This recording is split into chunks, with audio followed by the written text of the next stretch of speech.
Come on, man. It's... It's... Go for it, dude. It's Friday! Friday!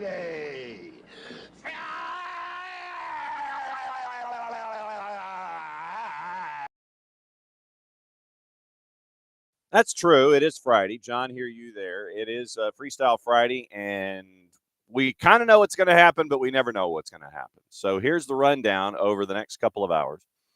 Hour number one will get you ready for all the other matchups in MLS. We'll go through all the crews. We'll go through all the announced teams if they're posted. We'll go through all the juice boxes. We'll go through all the major questions that are posed by all of those particular events that are going to be happening this weekend. And if we can catch up with our friends, either Mr. Garza or Mr. Parkhurst, we'll see if we can catch up with them as they are traversing the planet doing good. We'll see if we can catch up with them at 9:30. Hour number two, first time in a long time, Kyndra de St.Aubin is going to join us.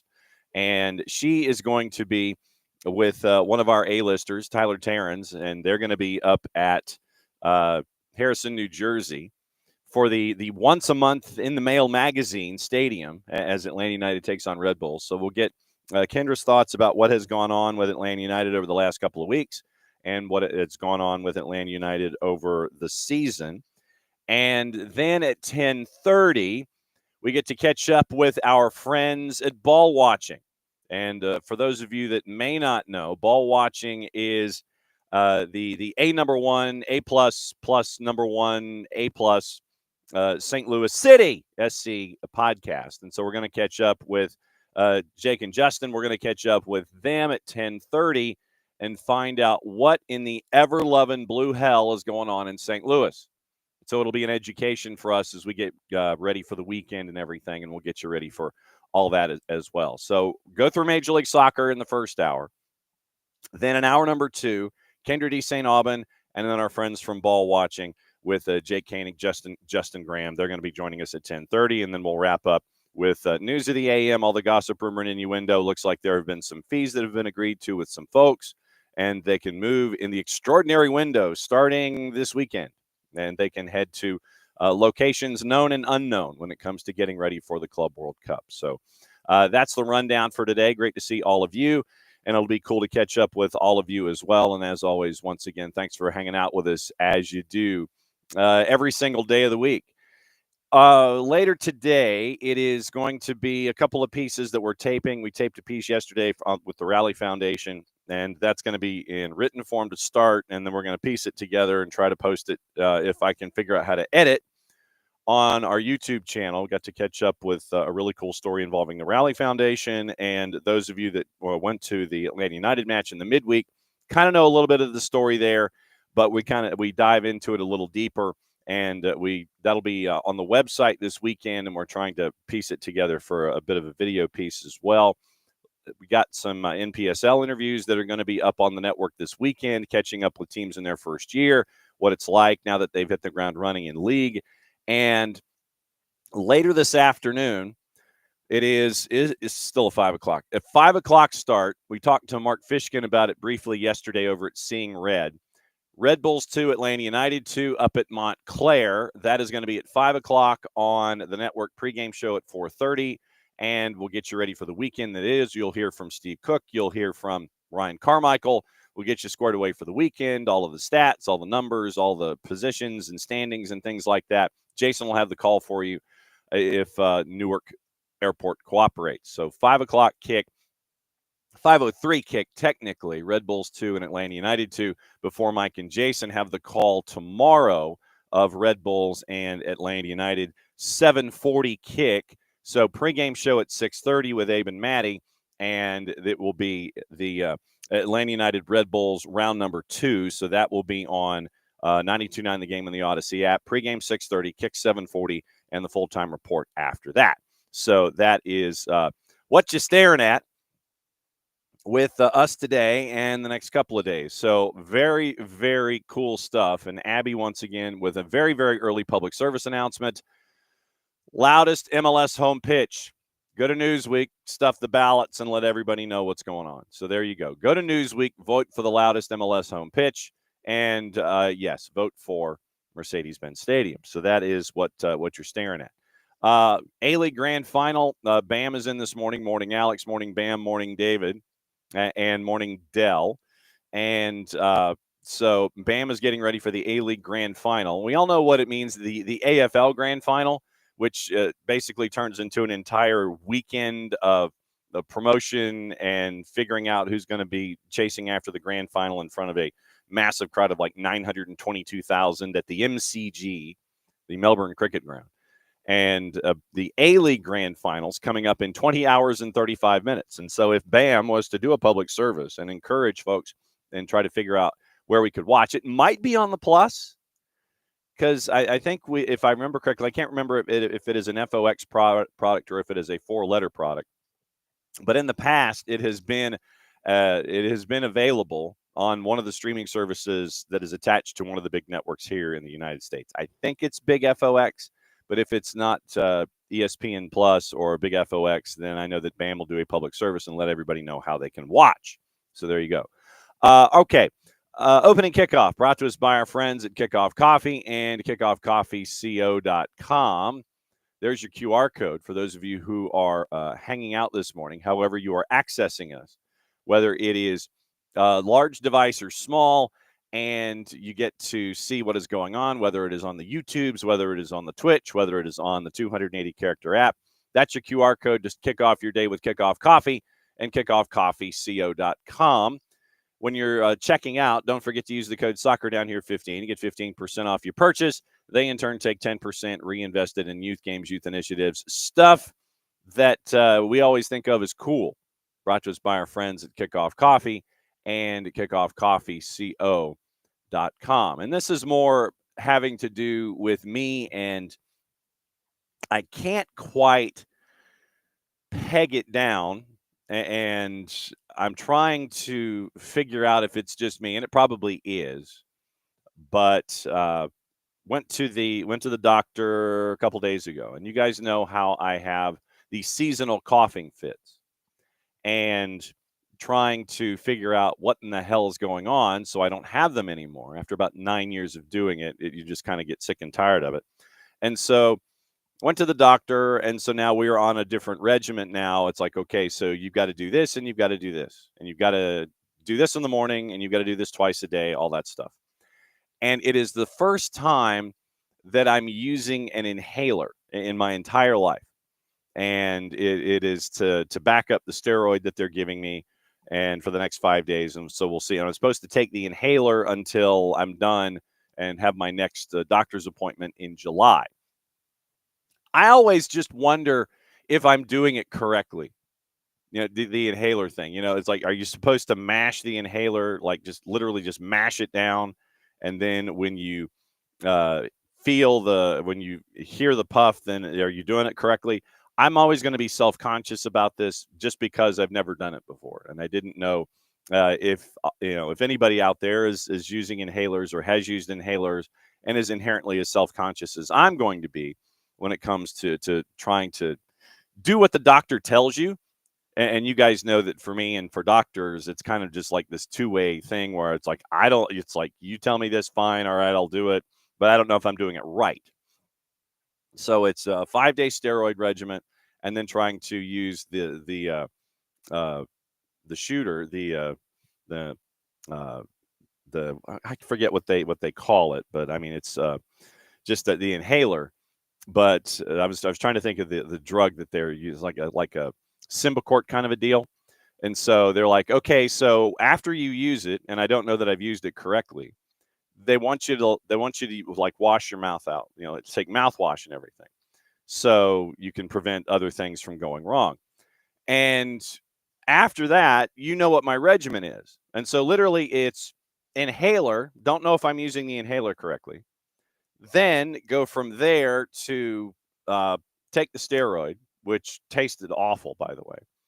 And then from there, go and try and figure out, okay, wash your mouth out.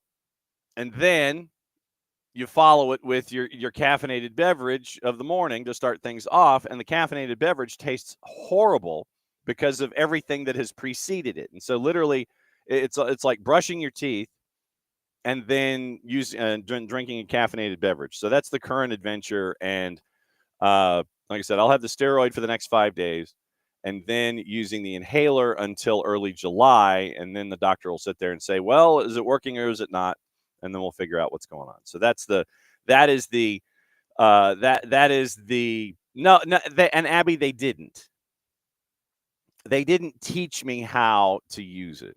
It was the whole push lever, breathe in thing that I figured, and breathing out, I guess, was kind of like just a reflex. And so push lever, breathe in, and the inhaler. And so it's just like, so I'm assuming that I was doing it correctly, where you breathe out normally, and then because you don't want to breathe in and then try to breathe in again. But no, my capacities were fine. They 100%, breathing capacity, all that kind of stuff. But I'm assuming though that it's like, squeeze, breathe in, and then try and figure it out from there. So, but yeah, that's what I have between now and July 2nd. Trying to get to the bottom of all the nonsense and all the silliness and the stupidity that's attached. So there you go. John's on an inhaler. That's and breathe in deeply, because I could feel it, down all the way at the base of my esophagus, and that's where the problem is. So that's where we're trying to get to that, but trying to figure out if I'm doing it right, which I imagine I am. But now that I have the guidance of all of you in the Twitch pitch, I know that I will definitely be doing it more correct if I wasn't doing it correctly in the first time. All right, that's your opening kickoff, brought to us by our friends at Kickoff Coffee and kickoffcoffeeco.com. There's your QR code for those of you who are hanging out this morning and want to start your day with Kickoff Coffee and kickoffcoffeeco.com. Hit that QR code, go through, buy out the store. Don't forget to use Soccer Down Here 15 at checkout, because then you get to buy out the store to 15% discount. That's from our friends at Kickoff Coffee and kickoffcoffeeco.com. All right, so there you go. All right, let's get into the other matchups in Major League Soccer. We'll roll through the juice boxes. We'll get you ready for all of the other matchups that are going on, and all the officiating crews and all of that stuff that will be attached to all of the matchups that we know this weekend, and we'll lay it all out for you coming up in short order, as the kids say. And so that's what you're going to be staring at for all of the activity this upcoming weekend. So trying to find out the broadcast teams and all that kind of stuff. Hopefully we can have those answers. Or, if we don't, then we'll just talk about juice boxes and all the other things. All right. So the other matchups that are going on this weekend for the very, very busy Saturday and Sunday, and they're trying to SNS is trying to work its way around the Club World Cup and the CONCACAF Champions League final extravaganza thing. And so that's why your start times on Sunday for SNS are a little goofy, or goofier than normal. And so that's what you're staring at, involving Major League Soccer and all of the things. By the way, the CONCACAF Hemispheric Extravaganza Championship right now, Cruz Azul at a -135, 90-minute draws a +247, and Vancouver is a +371. That has closed ranks a little bit, but frankly, I like that 371 for Vancouver. And if you remember the conversation that we had with our buddy Nico Moreno yesterday, Nico was sold on the Cruz Azuleada, and I can't say that I blame the man. So we'll go there, especially when you're staring at a +371 involving Vancouver. And really, really, really looking forward to that. So, and they just, pro, what is up with you? I mean, literally, pro referees assignments. That's all I want. That's all I'm looking for, is the pro referees assignments. That's all I want. I mean, am I missing something here? Legitimately, am I missing something? It's like, that's all I want. I just want match day 16. I want match day 16's assignments. And of course, it's like, well, no, we'll think about it. And so MLS. So MLS, and I need something. No. Stop it. So MLS assignments for match day 15. It's not on the pro web. It's not on the pro website, but match official assignments for each of the seasons, and it sends you. Jeez. I mean, it's all I want. All I want is my assignments. I mean, that's all I'm looking for. And so let's go to the Twitters and see if we. So match day 17, MLS. It's there. Okay, great. I mean, come on. You don't have the link at the front of the page where you're looking for match assignments, but you go through your Twitter account and you go in, you find your assignments there. Okay, anyway. All right. All caps in San Jose start things off at 240. All caps is a plus 106. I guess they're looking for the Critchley new coach bump. Draws a plus 292, and San Jose's a plus 213. I, at the very least, would go with that plus 292. And how does St. Louis City respond for the first matchup without Olaf Melberg? And like I said, we'll find out more in about an hour. We'll come up with those answers then. Nashville is minus 123 hosting NYC at 4:40 Eastern time. It's a plus 275 on the draw and a plus 313 on the NYC side. 7:40 starts. CF Montreal and the Revs. CF Montreal favored at a plus 129. The Revs are a plus 191. And your 90-minute draw is a plus 254. FC Cincinnati, a minus 196. Hosting DC United at a plus 461. Your draw is a plus 349. Messi and Friends and Crew, one of your marquee matchups at 740. Plus 112 for Messi and Friends. Draws a plus 299, so basically a plus 300. And Crew are a plus 196 in the composite, so basically a plus 200 for Crew on the road. I'm looking at that draw option again because if Messi and Friends are hemorrhaging goals, then they're hemorrhaging goals. Red Bulls and Atlanta United. Red Bulls are a minus 109. Atlanta and the draw basically are pretty much the same at about a plus 272. Orlando City and Chicago, and the purple team's a minus 152 with Fire coming to town at a plus 362. Draw is a plus 311. Toronto and Charlotte. Toronto is a favorite, is a slight underdog now at home at a plus 160. Charlotte's a plus 156. Draw is a plus 250. FCD and Philadelphia Union, that is an 8:40 start. FCD is favored at a plus 145. Draws a plus 264. The Union are a plus 163. Run. Take the Union at a plus 163. Dynamo and Sporting Kansas City. Dynamo are a minus 132. Draws a plus 278. Sporting Kansas City is a plus 337. LAG on the late night at a 10:40 start hosting Real Salt Lake. LAG is a plus 112. RSL is a plus 212. And your draw is a plus 273. San Diego and Austin is your latest of the late nights at a minus 141. Draws a plus 288. Austin, that can't score any goals, is a plus 358. Plus 358 for a team that can't score goals. I could legitimately see that one, pretty easily being San Diego at a minus 141. And then the one match on Sunday for SNS, Seattle a minus 104 hosting Minnesota, who's a plus 289. Your draw is a plus 242. Let's take a look at your crews. All caps in San Jose. Izmir Pekmich is in the middle. Andrew Bigelow, Stephen McGonigal, Matt Thompson, your ARs in your fourth. Remy Touchant, Tom Supple are upstairs. John Freeman, now no relation. Center ref for Nashville and NYC at Geodis. Jeremy Kiso, Eduardo Jeff, Sergei Demyanchuk is your fourth. Soren Stoichka and Mike Kampmeinert are upstairs. Marcos de Oliveira, who we know, we'll go through his numbers late in hour number 2, is the man in the middle. Corey Parker, Eric Weisbrod, Jeremy Shear, your ARs in your fourth. Timothy Ford is your VAR. Mike Kampmeinert is also upstairs. FCC and DC United. Alexis De Silva is the man in the middle. Jeffrey Schwartzel, Justin Howard, Nabil Ben Salah are your ARs in your fourth. Kevin Terry Jr. and Tom Supple are upstairs. Rosendo Mendoza is in the middle for Messi and Friends and Crew. Jeffrey Greason, Kevin Locke, and Elvis Osmanovic are your ARs in your fourth. Edvin Jurasevich and John Krill are upstairs. CF Montreal on the Revs. Michael Venn is your man in the middle. Gerard Cardier-Lebuy, Matthew Nelson, Guido Gonzalez Jr., your ARs in your fourth. Jeff Gamble and Jason White are upstairs. Orlando City, Chicago Fire, Ricardo Fierro is the man in the middle. Ian McKay, Ben Pilgrim, Joshua Encarnacion at your ARs in your fourth. Sean Tahaney and Craig Lowry are upstairs.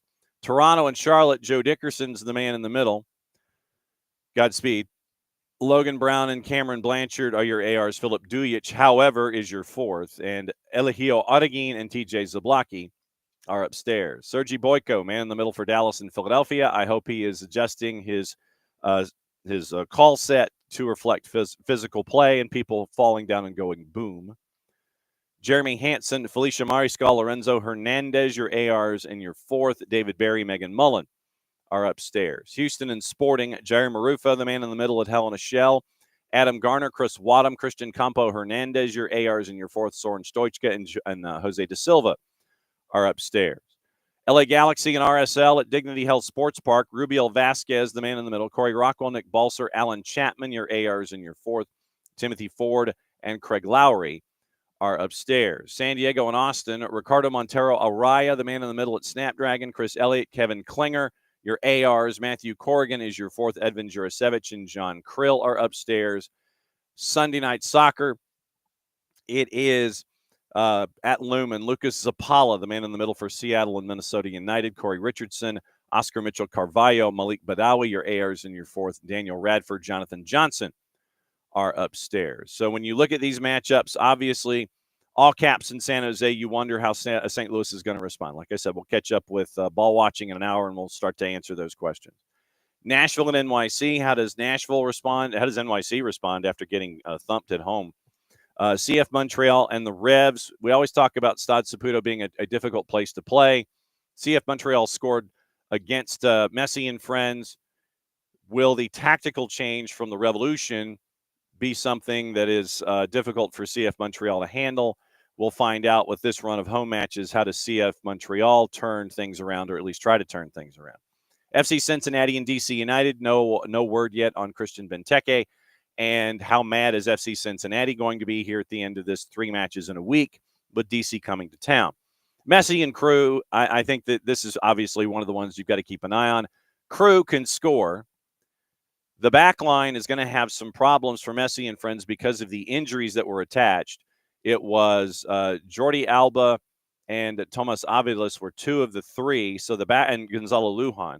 So those 3 injuries, what's your status report for those 3 as a part of everything going on at the back line that already has problems for Messi and friends? How does Columbus take advantage of that? That, to me, is going to be the biggest question there. Just for issues and giggles, let's take a look at the totals in this one. So I anticipate there's probably going to be a whole lot of goals scored. 2.5 is a minus 230. 3.5 is a plus 106. So legitimately, if you think it's going to be a 2-2 game, when Messi and friends in CF Montreal combined for 6, what do you think is going to happen with Columbus? 3.5 is a plus 106. 4.5 is a plus 240. 5.5, if you're really adventurous, is a plus 509. So if you're thinking it's going to be 2-2, it's a plus 175. 3-2, a plus 240. And over under at 5.5, if you think it's going to be 3-3, safe, plus 509. I don't think it's going to get that out of control. But if you just kind of want to put something, if you got some juice boxes laying around, like if you have the outdated blueberry pomegranate kiwi surprise in the back of the fridge, and you just want to sit there and put something on 3.5 at a plus 106, that might be the play. So just like I said, I'm anticipating goals being scored in that one. So 3.5 is your turn at plus 106. I could sit there and I could see that. Mark Fishkin yesterday was wondering if there were going to be goals scored. Nico thought there were going to be goals scored with Atlanta and Red Bulls. And so once again, Atlanta's a plus 271. Red Bulls a minus 109. What does the lineup look like for Ronnie Dyla?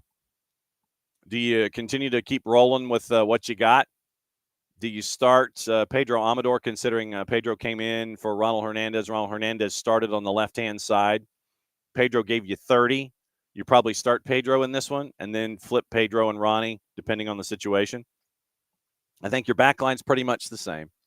I think it is Luis Abram, Derek Williams, Matt Edwards, and Sabalob Janidze. Then I think the midfield is going to be AM 5'9", and it's going to be Bart Sleesh, It's going to be Jay Fortune. It's going to be Latte Lot. It's going to be Miggy. So I think really the only question is at left back. Do you start Pedro, go for 60, bring in Ronnie for 30? Then once again, you've got Edwin Mosqueda to come in, Jamal to come in, Luke Brennan could be somebody to come in, Noah Cobb could shut things down, Will Riley could shut things down, Efren Morales could shut things down. You probably have that lineup. That is probably your 18. And it might be Jaden Hibbert, it might be Josh Cohen. That would be your second keeper, because remember today, once again, it's the twos and the twos. What is your keeper situation? Is it John O'Ransom getting the start and Jaden Hibbert acting as your two? Is it Josh Cohen getting the start and getting those reps and being ready to be the two for the first team matchup on Saturday? The keeper roster, and look at the twos roster also for the matchup against Red Bulls, just to see how it all kind of lays itself out. So keep an eye on that when it comes to the twos and Red Bulls too this afternoon. And so we'll keep an eye. Like I said, we'll keep an eye on that.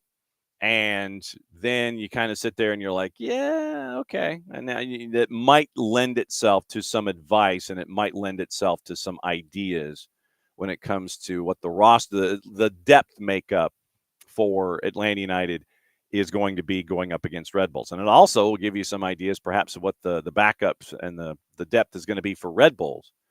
Who plays? How many minutes do they play today? What does it look like? Do they end up on the bench tomorrow? So just as a precursor, just kind of file the information away. Once again, 4:30 pregame, 5:03 kick for Atlanta United 2 and Red Bulls 2 here on the network at soccerdownhere.mixler.com. And we'll have all that action for you from Montclair State. And it'll be interesting to see, once again, Atlanta United finally turning the draws into the wins. And so we'll see what it looks like going up against Red Bulls. You know what Red Bulls is bringing to the table. Keep an eye on the first 15 minutes of the half and the last 15 minutes the last 15 minutes of the first half and the last 15 minutes of the match. Because if a pressing team is going to continue to press and run as hard as they do, from Nick, I have learned to keep an eye on minutes 30 through 45 and minutes 75 through 90. So that, I think, is your key when you're looking at the twos today, and then what you would see from Sandro Schwartz tomorrow with Red Bulls and the first team, and Atlanta United and the first team. Orlando City, Chicago Fire. I looked at the 362 for Chicago, and I was like, yeah, okay. Injuries and such, and I get it. Minus 152, I think this was probably going to be a very angry side, having been rotated slightly. But once again, you do not have you do not have an Arujo, you do not have a Pareja on the bench going up against Chicago. So I think the midfield, obviously, for Orlando might be tweaked and twisted a little bit. But other than that, I think it's going to be a very angry Orlando team going up against Chicago. Then Toronto and Charlotte. Charlotte is slightly favored at a plus 156. I am intrigued. I'm always intrigued when teams go north of the border. Montreal is always a traditionally tough place to get to play, to get adjusted, all those things. What version of Toronto is going to show up? Is it the one that's going to challenge you early and then fade late? Is it going to be the one to try to make Charlotte's life a living hell? And once again, if you listen to our conversation that we had with Mark Fishkin from Seeing Red yesterday, Mark was not impressed with the back line of Charlotte. And so perhaps it's an opportunity for Toronto to get some goals scored. So we'll see what happens there. FCD in Philadelphia. Philadelphia, like I said, Philadelphia is a dog on the road at Dallas at a plus 163. That one, to me, there are things that are referred to as line mistakes in the juice box business. And that, to me, is a line mistake. That's a line mistake to me. And so Philadelphia being what Philadelphia is, I'm like, you're a plus 163 going on the road to FCD. Okay. Keep an eye on that one. Houston and Sporting. Sporting, obviously, a big underdog going to Houston at a plus 337. Houston, a minus 132. No real surprise there. Is this the one for LAG? Is it? LAG is favored at a plus 112. Draw's a plus 273. RSL is a plus 212. Is this the one? Is it? Is it? I'm not so sure. I'm really not sure. So, I'm not. I'm really not. So it is that moment. It is that's what you're staring at. No, I'm not so sure. But right now, we'll go over the standings in a bit. But just you're like, yikes, people. When is it going to end? We'll have an answer at some point. We'll figure it out. But LAG, San Diego and Austin. San Diego's a minus 141. Austin on the road. Once again, Austin can't score.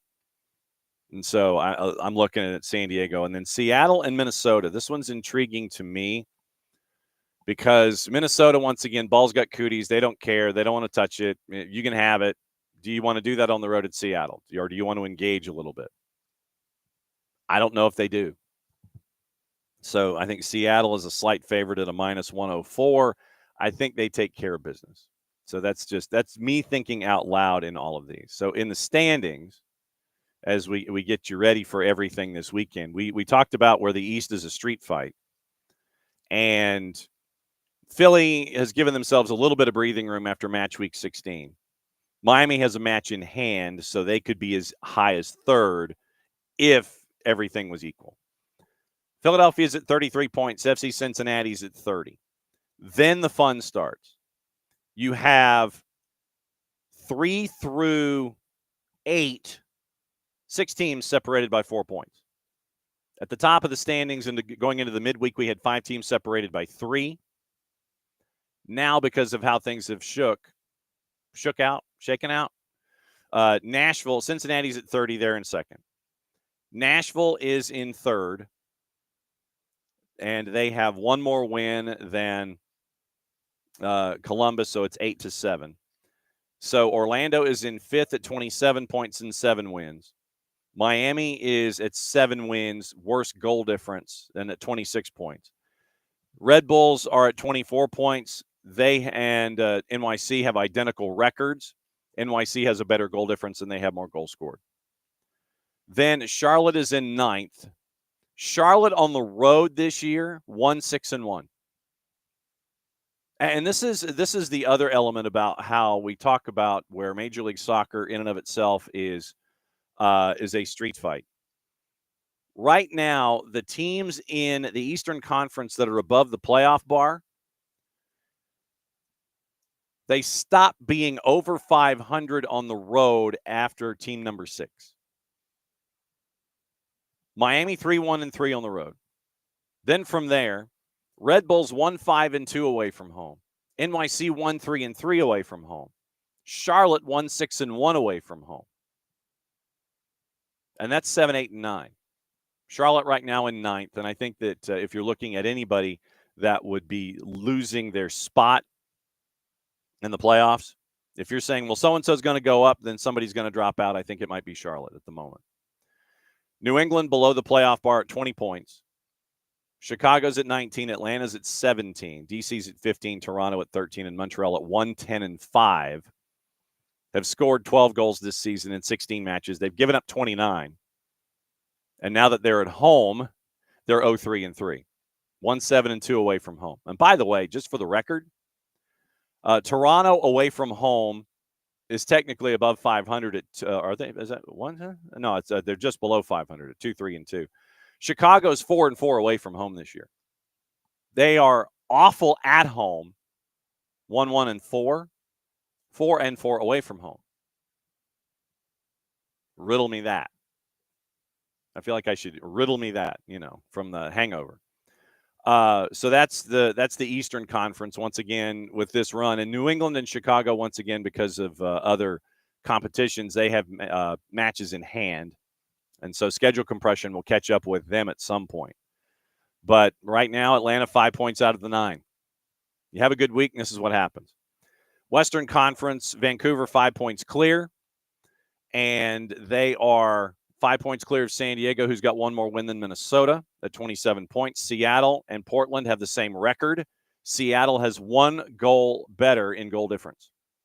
That gets you to 6. LAFC has a match in hand. They are in 6th place at 23 points. San Jose, with better goal difference, highly superior goal difference over Colorado, puts them at 7, Colorado at 8. Houston, same record as Austin, but a better goal difference, has them 9. Austin below the playoff bar at 10 at 20 points.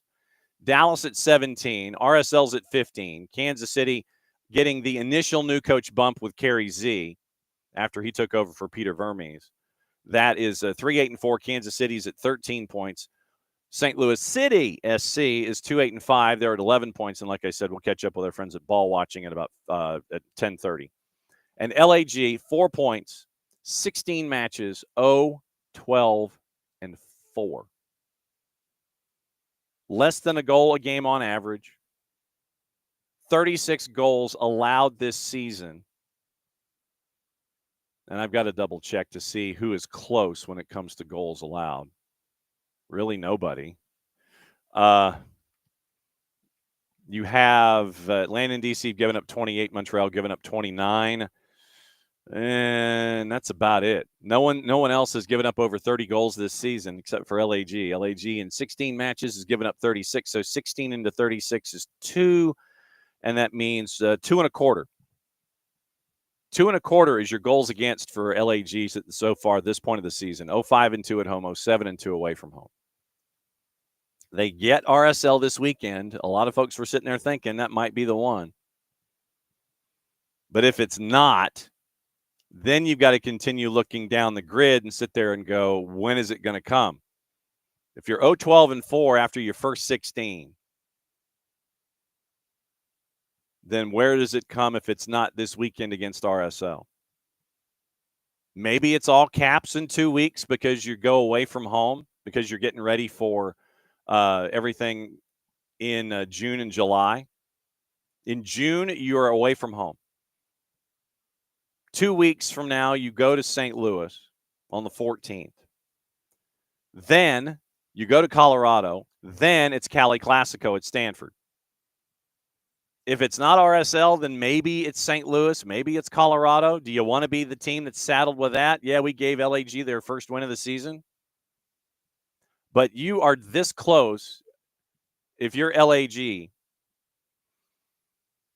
to running the gauntlet in the first half of the season with that many wins.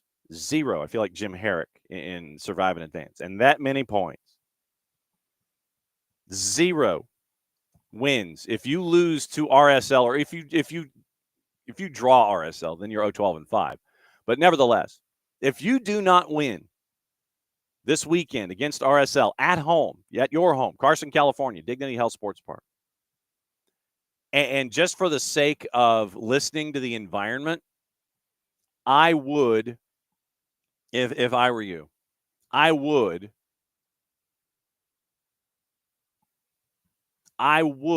listen to Joe Totino. I would listen to Joe Totino. Public service announcement. Dell wants to know why we call them juice boxes. Because we want, it was something that started way back in the beginning of everything. And it was, we didn't want to have everybody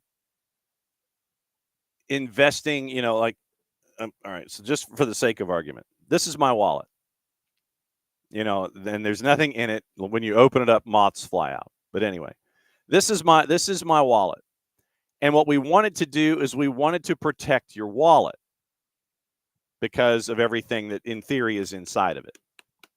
So what we did was we were trying to think of things that were in your possession that you could part with, that you would have a lot of in the fridge, and you could sit there and maybe have different colors and flavors and things like that. And so we just started referring to, like juice box, like the debate about your favorite candy, for Halloween, your favorite candy is blank, So what we started doing was referring to the stuff in the back of the fridge, whether it was, because you didn't want to make it soft drinks or anything like that. So just something in your fridge that you might have had a lot of, that you might have had different flavors of, that you would sit there and it's like, yeah, I could part with a juice box.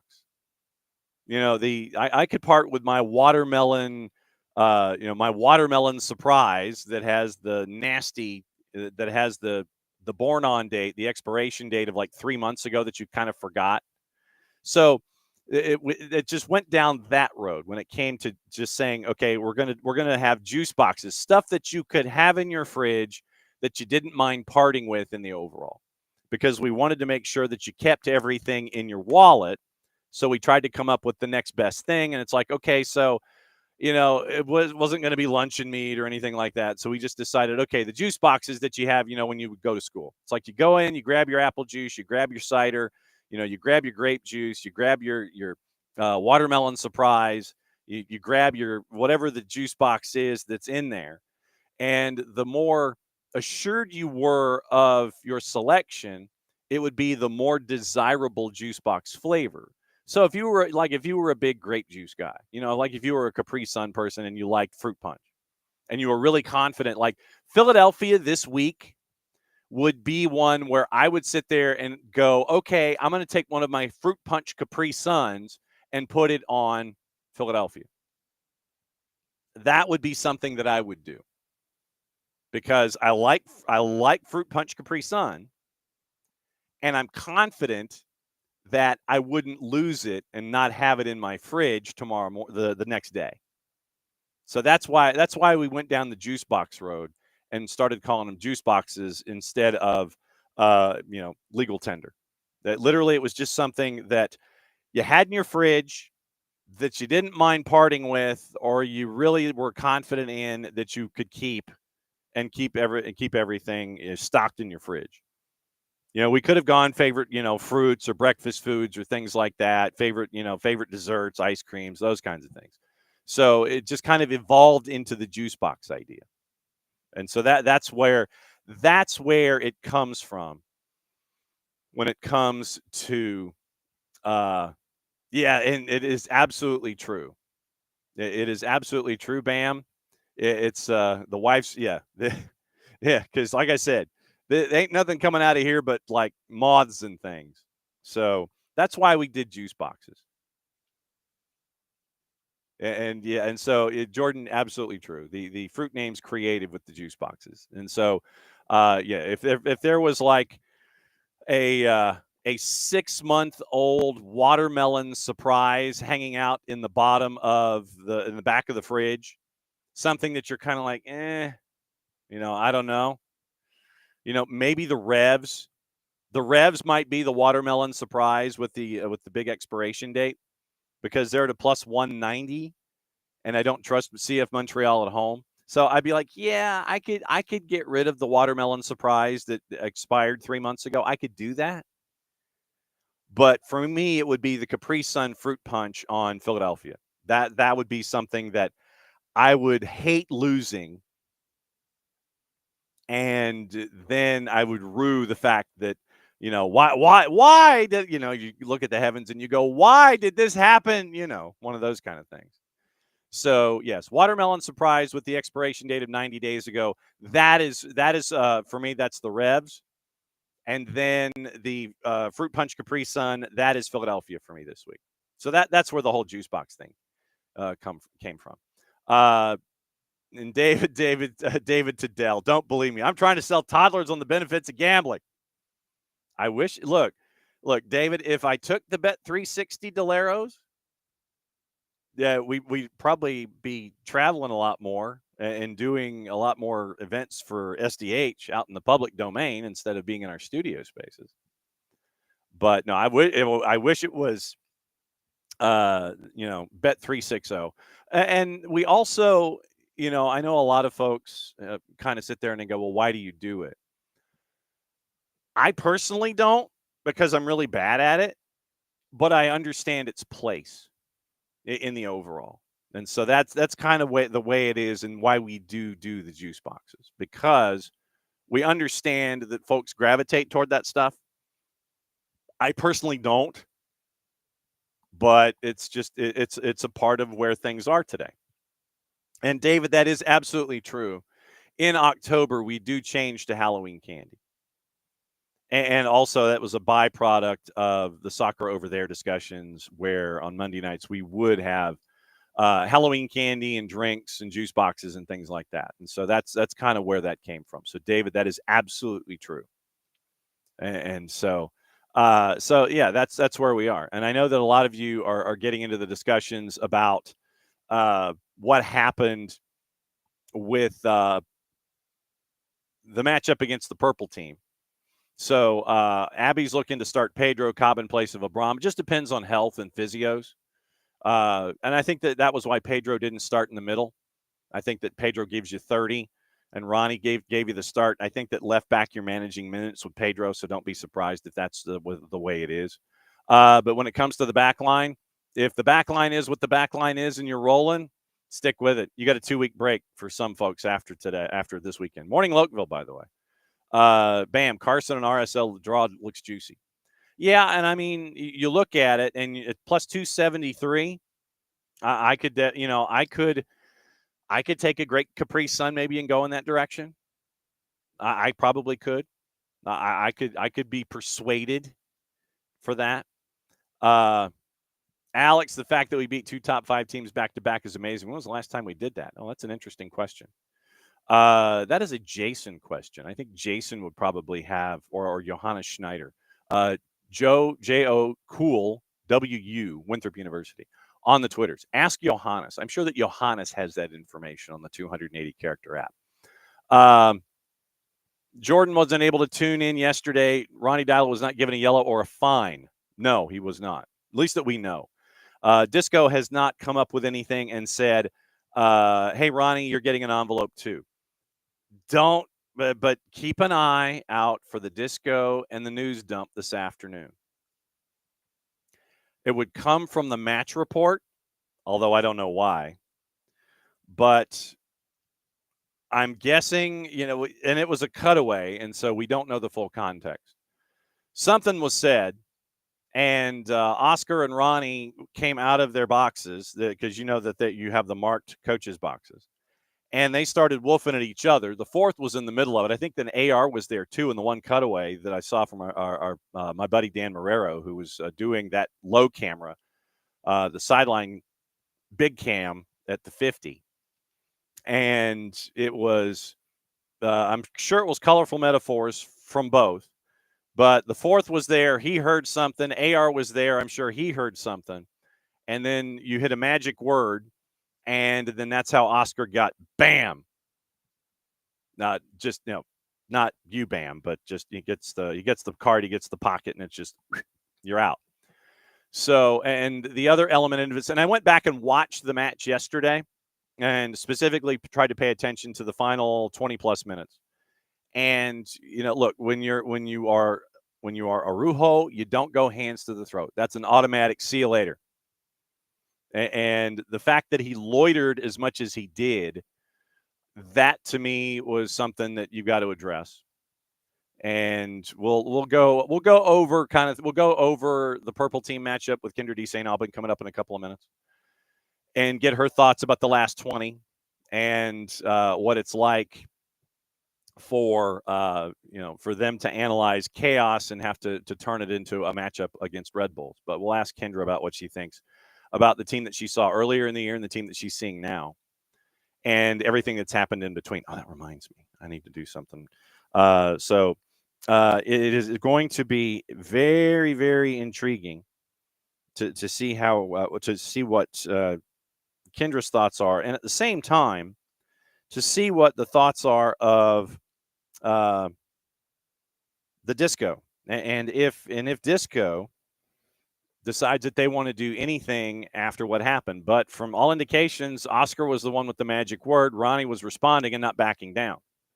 So we'll see what happens with Disco. If anything happens, it should not.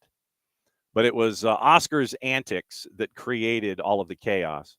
And hey, John's John, but I will take jawing at any time. And to your point, Abby, when it comes to tired legs, third man and pressing and everything, you got Jamal, you've got Luke Brennan. You have your options in the latter stages, and I will be intrigued to see what it looks like. And once again, I will be intrigued to see what the lineup looks like and to see what it may be when it comes to how it all lays out. Because once again, remember, look at the lineup today for the twos. Look at the lineup and how many minutes they go for Steve Cook going up against Red Bulls. Then what does the lineup look like tomorrow night for the first team? And Jordan, to your point about Jamal,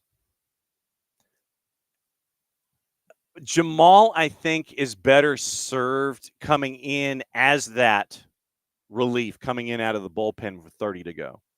Unless you're in schedule compression and you're working back and forth and things like that. I think that right now, Jamal coming in and creating chaos, I think for the final 30, goes to our theory about bringing in, say, a Luke Brennan or an Edwin Mosqueda or something like that. I think that Jamal gets to the chaos. Jamal over if I would like to have Jamal running full speed for 30 minutes and just going crazy and causing problems, instead of him running out of gas at 60 and then not causing problems, if that makes any sense. I think that he causes more problems when he comes in and subs than anything else. So that, I think, is the that's what you're staring at.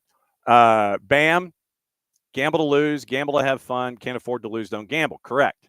Yes. Alex, bad flavor equals you found a $5 bill on the ground, decided to throw it on a long shot bet. Good flavor. Dipping into your 401k to place a bet you are sure of. Janssen. Let me see if Janssen got a retro. Let me see if Janssen got a yellow. Janssen and a yellow. Let's see.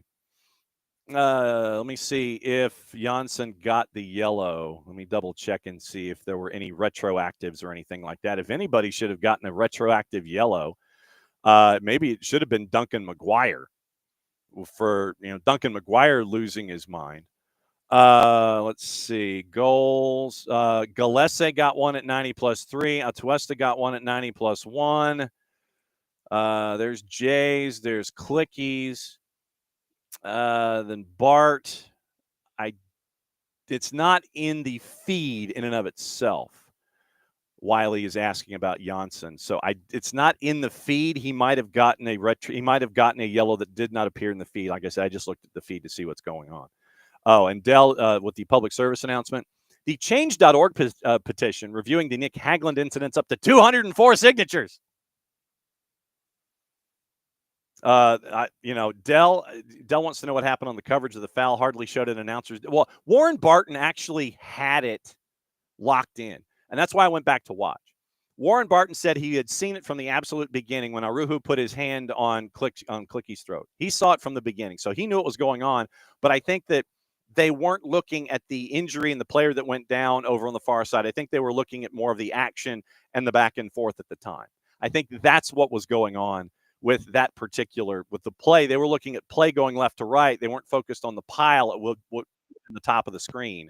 And so Warren Barton had it locked in from the absolute beginning. And so he saw what was going on, and you had to go by what was going on with all of the chaos. And so speaking of the chaos, coming back in to return to the hour of chaos for the first time in far too long, we start hour number 2 with Kyndra de St.Aubin, and we welcome Kyndra back into chaos. Good morning. Welcome back to the morning show.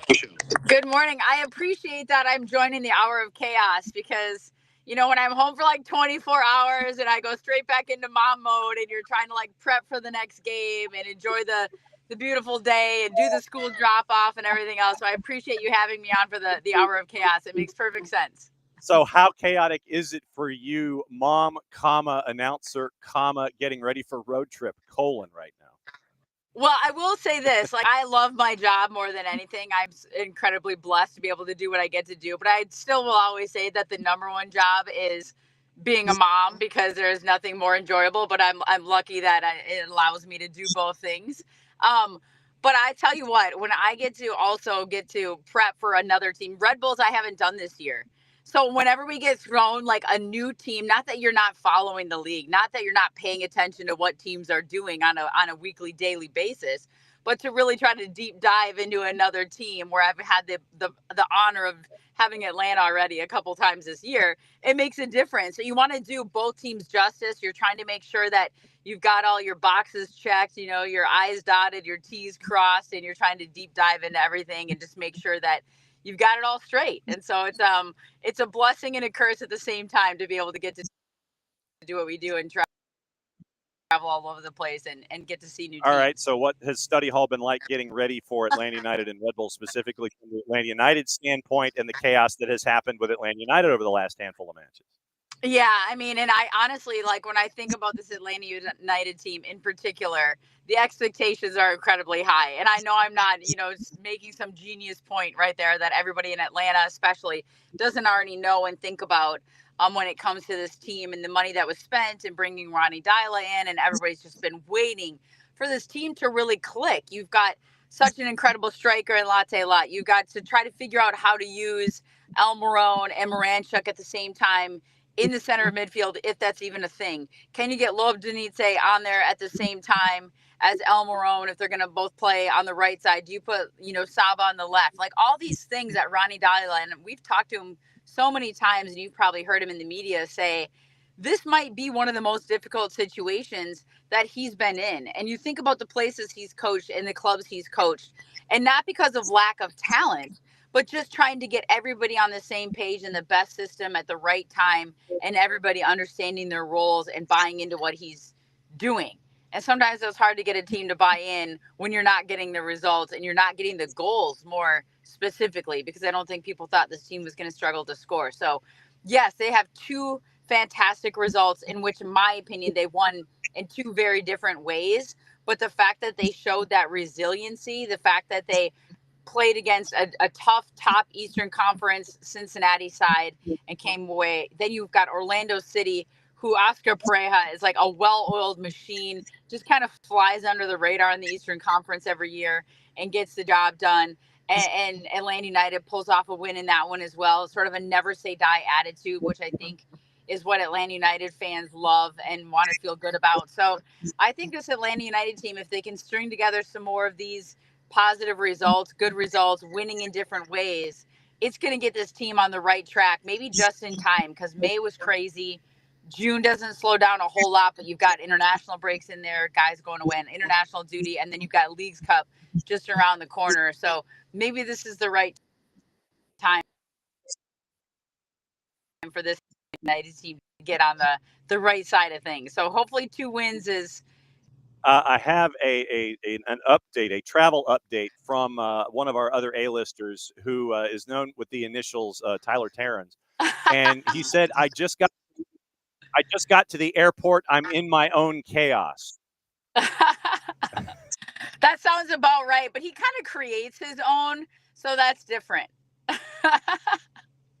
Oh, we're going to have to talk to him about that. A couple of other topics where Atlanta United's concerned I wanted to discuss really quickly. The younger players that are making their mark that have come through the academy, specifically Matthew Edwards and Jay Fortune.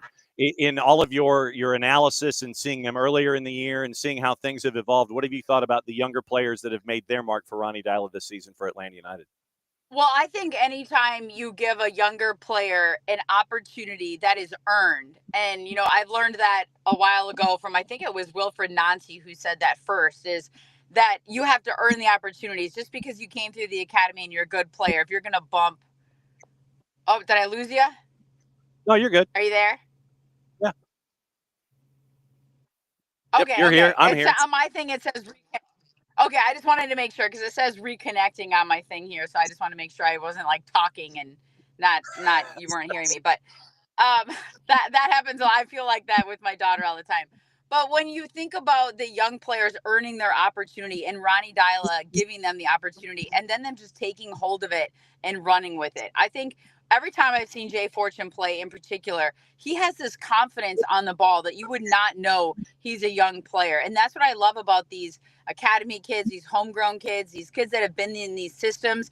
And you think about where they started at 12, 13, 14, 15 compared to years past, where they've already been in sort of these professional environments as far as the training scenarios and what they've had to kind of endure with pressure. So then when they get these first team opportunities, they don't look uncomfortable in any way, shape, or form.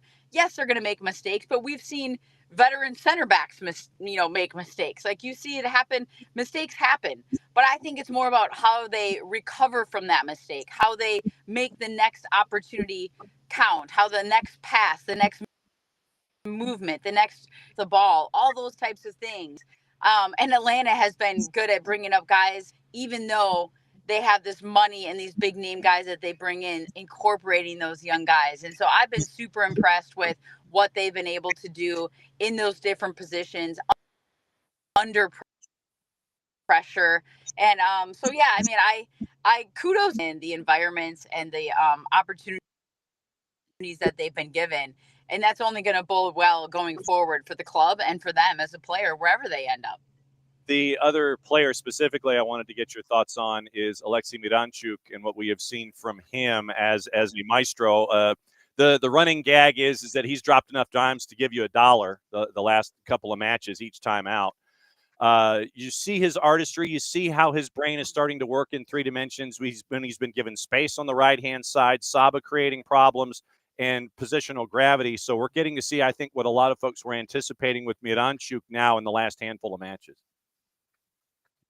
Yeah, and I don't want to say I felt bad for him, but I felt I could feel for him in the sense that once Almiron came back in the picture and just him trying to find where with Almiron with all the fanfare and all the, return to Atlanta United and what he did for the club the first time around, I just felt like there was this weird sort of pressure in him having to try to fit around Almiron rather than them just trying to find a way to fit together.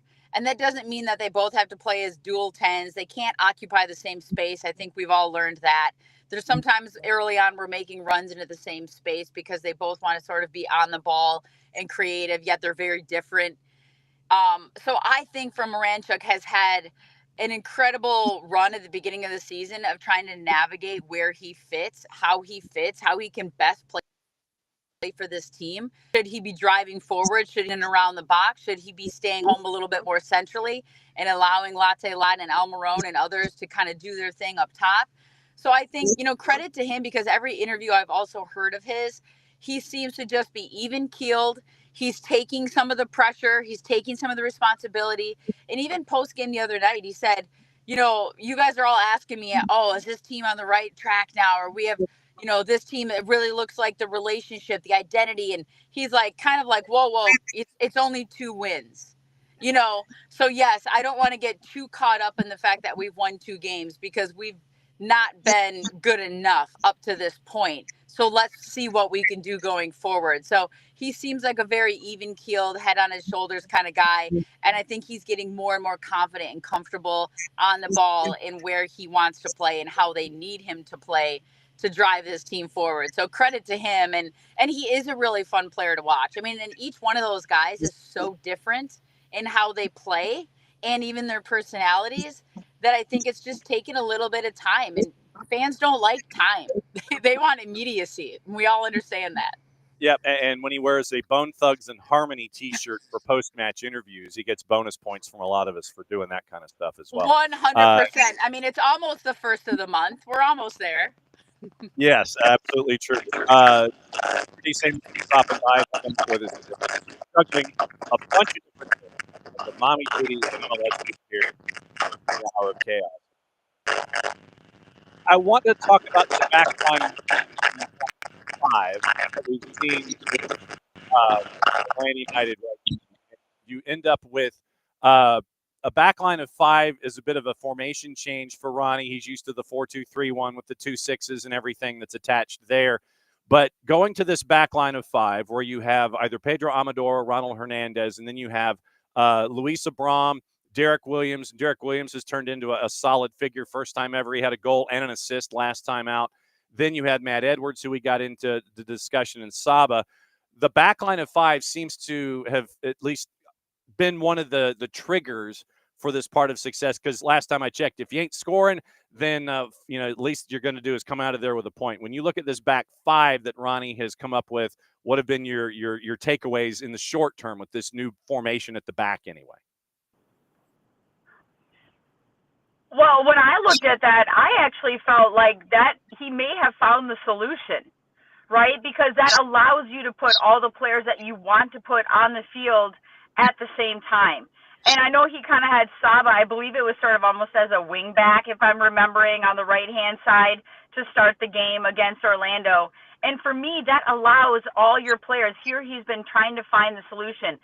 And yes, you're at home, so you're thinking, how are we going with a back 5 with these attacking players at home? We should be on the front foot, because anytime people hear a back 5, they sort of think defensive-minded.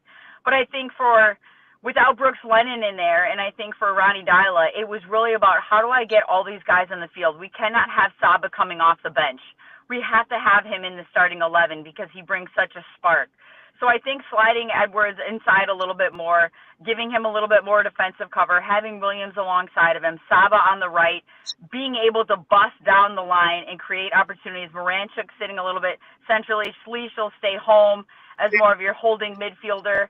I just think that he finally found maybe a right combination for them to be the best attacking and not give up too many goals defensively, not have too many gaps defensively where you have some cover in the center of the back line. That's the goal. That's the hope, right? But I liked it. I liked the way it looked. I liked the way they came out. I liked getting all the guys on the field that he wanted to get on the field.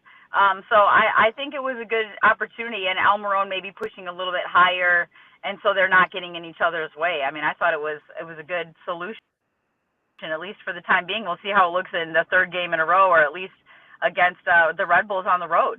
Okay, so we have someone who is identifying themselves as CVG's finest in the green room, and I'm going to bring this individual into the discussion here. TT. Tyler Terrence made it. Oh, Lord.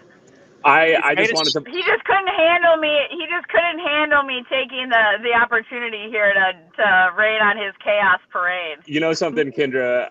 John texted me and encouraged me to come on. So I'm not intentionally trying to blow up your spot here, okay? Because you and I spend way too much time together as it is. But I had to pop on here and say what's up. That's true. John's one of my favorites, and he was slandering CVG, which I just simply will not have. Got through security in less than 3 minutes. Oh, yeah. Well, I mean, I couldn't resist. When you sit there, literally, here's what Tyler texted me. He goes, just got to airport in my own chaos. So I'm thinking, maybe he's going to dial in and he's going to be like at the back of the security checkout line, and he's going to turn the camera around. And it's just going to be like a wall of people, and he's going to have to call the game from Sbarro at CVG or something. I didn't know what was going on. Did the Knicks win last night? I didn't see. Yes, you did. Don't do that. You saw it. Don't do that. Don't do that. I mean, I don't have a leg to stand on with the win out, so I can't do too much trash talking around here. No, you cannot, especially since we turned around to check the score of the game at halftime in the middle of the Columbus Nashville game on Wednesday, and the T-Wolves had scored 36 points in the middle of the third quarter, and Kyndra just looks at me with her jaw on the floor. But hey, listen, only the good teams are still playing at this point in the year, so don't worry about it. It's fine. Wow. Yeah. NBA smack on a soccer morning show. I like that. Are we here to talk about soccer? I didn't even know. Not really. No. When do we ever talk? Like I said, it's a freaking morning show. I mean, whatever it is. Family show. Yes, family show. Absolutely true. Because Kyndra is juggling both mom duties and talking to me this morning. So yeah, she's. I'm gonna butt out. This is her time. I just wanted to say hi, and I love you, John. I'll see you soon, Kyndra, and have a great show. There we go. So there goes CBG's finest. There goes Tyler. So so TT decided. Well, I noticed when you said he was reaching out, you had to make sure to say you were going to use his initials, but then he gets TT'd for Taylor Twelman a lot, so we got to make sure to say Tyler Terrence because what are the odds we have 2 TTs in the soccer world on Apple MLS? So we got to make sure we clarify there. But yes, I thoroughly enjoy working with Tyler. It's been a great run I guess we just started last year together, so we always have a lot of fun. Yep. All right. So Red Bulls, what has study hall been like getting to them? Well, man, I mean, you look at the results, right? And it's similar to a lot of MLS teams where you're trying to make it out. You're trying to make sense of it all. The ups and the downs, the smackdowns that they put on some teams, the struggles that they've had against others, also another new coach. But so fun to watch. And I am excited for this game because I think the Red Bulls are going to be fired up. I think Atlanta's on a little bit of a run here if they can keep it going. So for me, when you look at this Red Bulls team, more guys just stepping up. I mean, look at the game they just had. They rotated the squad a bit. Everybody's May has been crazy. I just think this isn't the same Red Bulls team that everybody is used to. They have more possession than we're used to. They want the ball a little bit more. They're still the high pressing, kind of high octane velocity, energetic type, but yet at the same time, a little bit more composed on the ball, a little bit more possession, a little bit working their way through the opposition and maybe conserving their energy, a little more rest on the ball. Not so much just pure transition, direct play. So I think this is going to be a great game. I'm excited to see the Red Bulls in person. And it's another like game 3 of a 3-game week. So you never know exactly how each team is going to look and how they're going to fare. Okay, so broadcasting question before you leave. When you're in the chaos of a 3-match week, how do you prepare? Do you do it electronically? Do you still do paper and legal pad? How do you prep when you have a chaos week like this? For those that are wanting to be like you when they get into the business, how do you prepare in a chaotic week like this? So I don't change the way I prep in any way, shape, or form. I still do. Everything is handwritten for me. I have to handwrite everything, otherwise it will not go into this brain, which already doesn't have a huge capacity. Like, here's my Atlanta United board. So everything is handwritten on every single player. And I have a notebook that every call we've ever done, I go back and I rewrite every word verbatim for every player and every coach that we've ever done. Because if I'm going to quote them on a broadcast, I want to make sure to get it right, first of all. And second of all, it just has to go into my brain that way. So, yes, it is a crazy week. I'm fortunate that I've already done Atlanta a couple times. But even if every team was new, like when I've done World Cups and you're doing new countries and new teams and new players, I have to do everything handwritten. Yes, obviously, the game notes are online. The interviews are online, which is so helpful. We have all this footage that we can access. I can be sitting and watching a game on Apple. I can rethrow the replay of the match up on my screen while I'm doing my work. Everything is handwritten for me. I just cannot bring myself to do it any other way. I've got a bucket full of Sharpies. It's everybody's got to find their own way of doing it, but that's my way of doing it, and it's the same. It's kind of like, who said it the other day to us? It was BJ Callahan. He said to us before we did Nashville, he said, it's a short week. We prep the same way for every team. We use the same amount of detail, and we have the same discipline for every team we play, but we disseminate the information to the players differently. It's less on the field work. It's more in the film room work. So I kind of view myself the same way. I prep the same way. It just may be the way we have to go about it may be slightly different, but I prep the same way I would if I had a week to prepare for a team as if I had 2 days to prepare for a team, is kind of how I view it. So when's your flight out? Tonight, 7:55 p.m. Central Time. So I've especially on these flights or these trips, try to get in the night before for sure. Gives me the full day of match day, kind of get organized. And a couple years ago in 2023, I brought my daughter to New York City with me for a game, and another mom and her friend. And so then we flew in a little bit earlier, but we like did everything you can do in New York City in 30 hours. And I said to her the other day, I said, hey, do you want to come back with me? I've got a game in New York and New Jersey for Red Bulls. And she's like, I don't know. We kind of saw everything. And I'm like, well, she's not wrong. But I'm just very blessed to be able to go to these cool cities. Of course, Atlanta being one of them. Been there many, many times and kind of scope out the landscape and take a walk or go for a run or be outside. But yeah, flight tonight at 7:55. Well, safe travels. May you get through everything at MSP in one piece. And may you get into Newark without any kind of a delay and have a fantastic call with our buddy Tyler Terrans coming up this weekend. Be safe. And since you now have the garage door opener, you know you can crash anytime.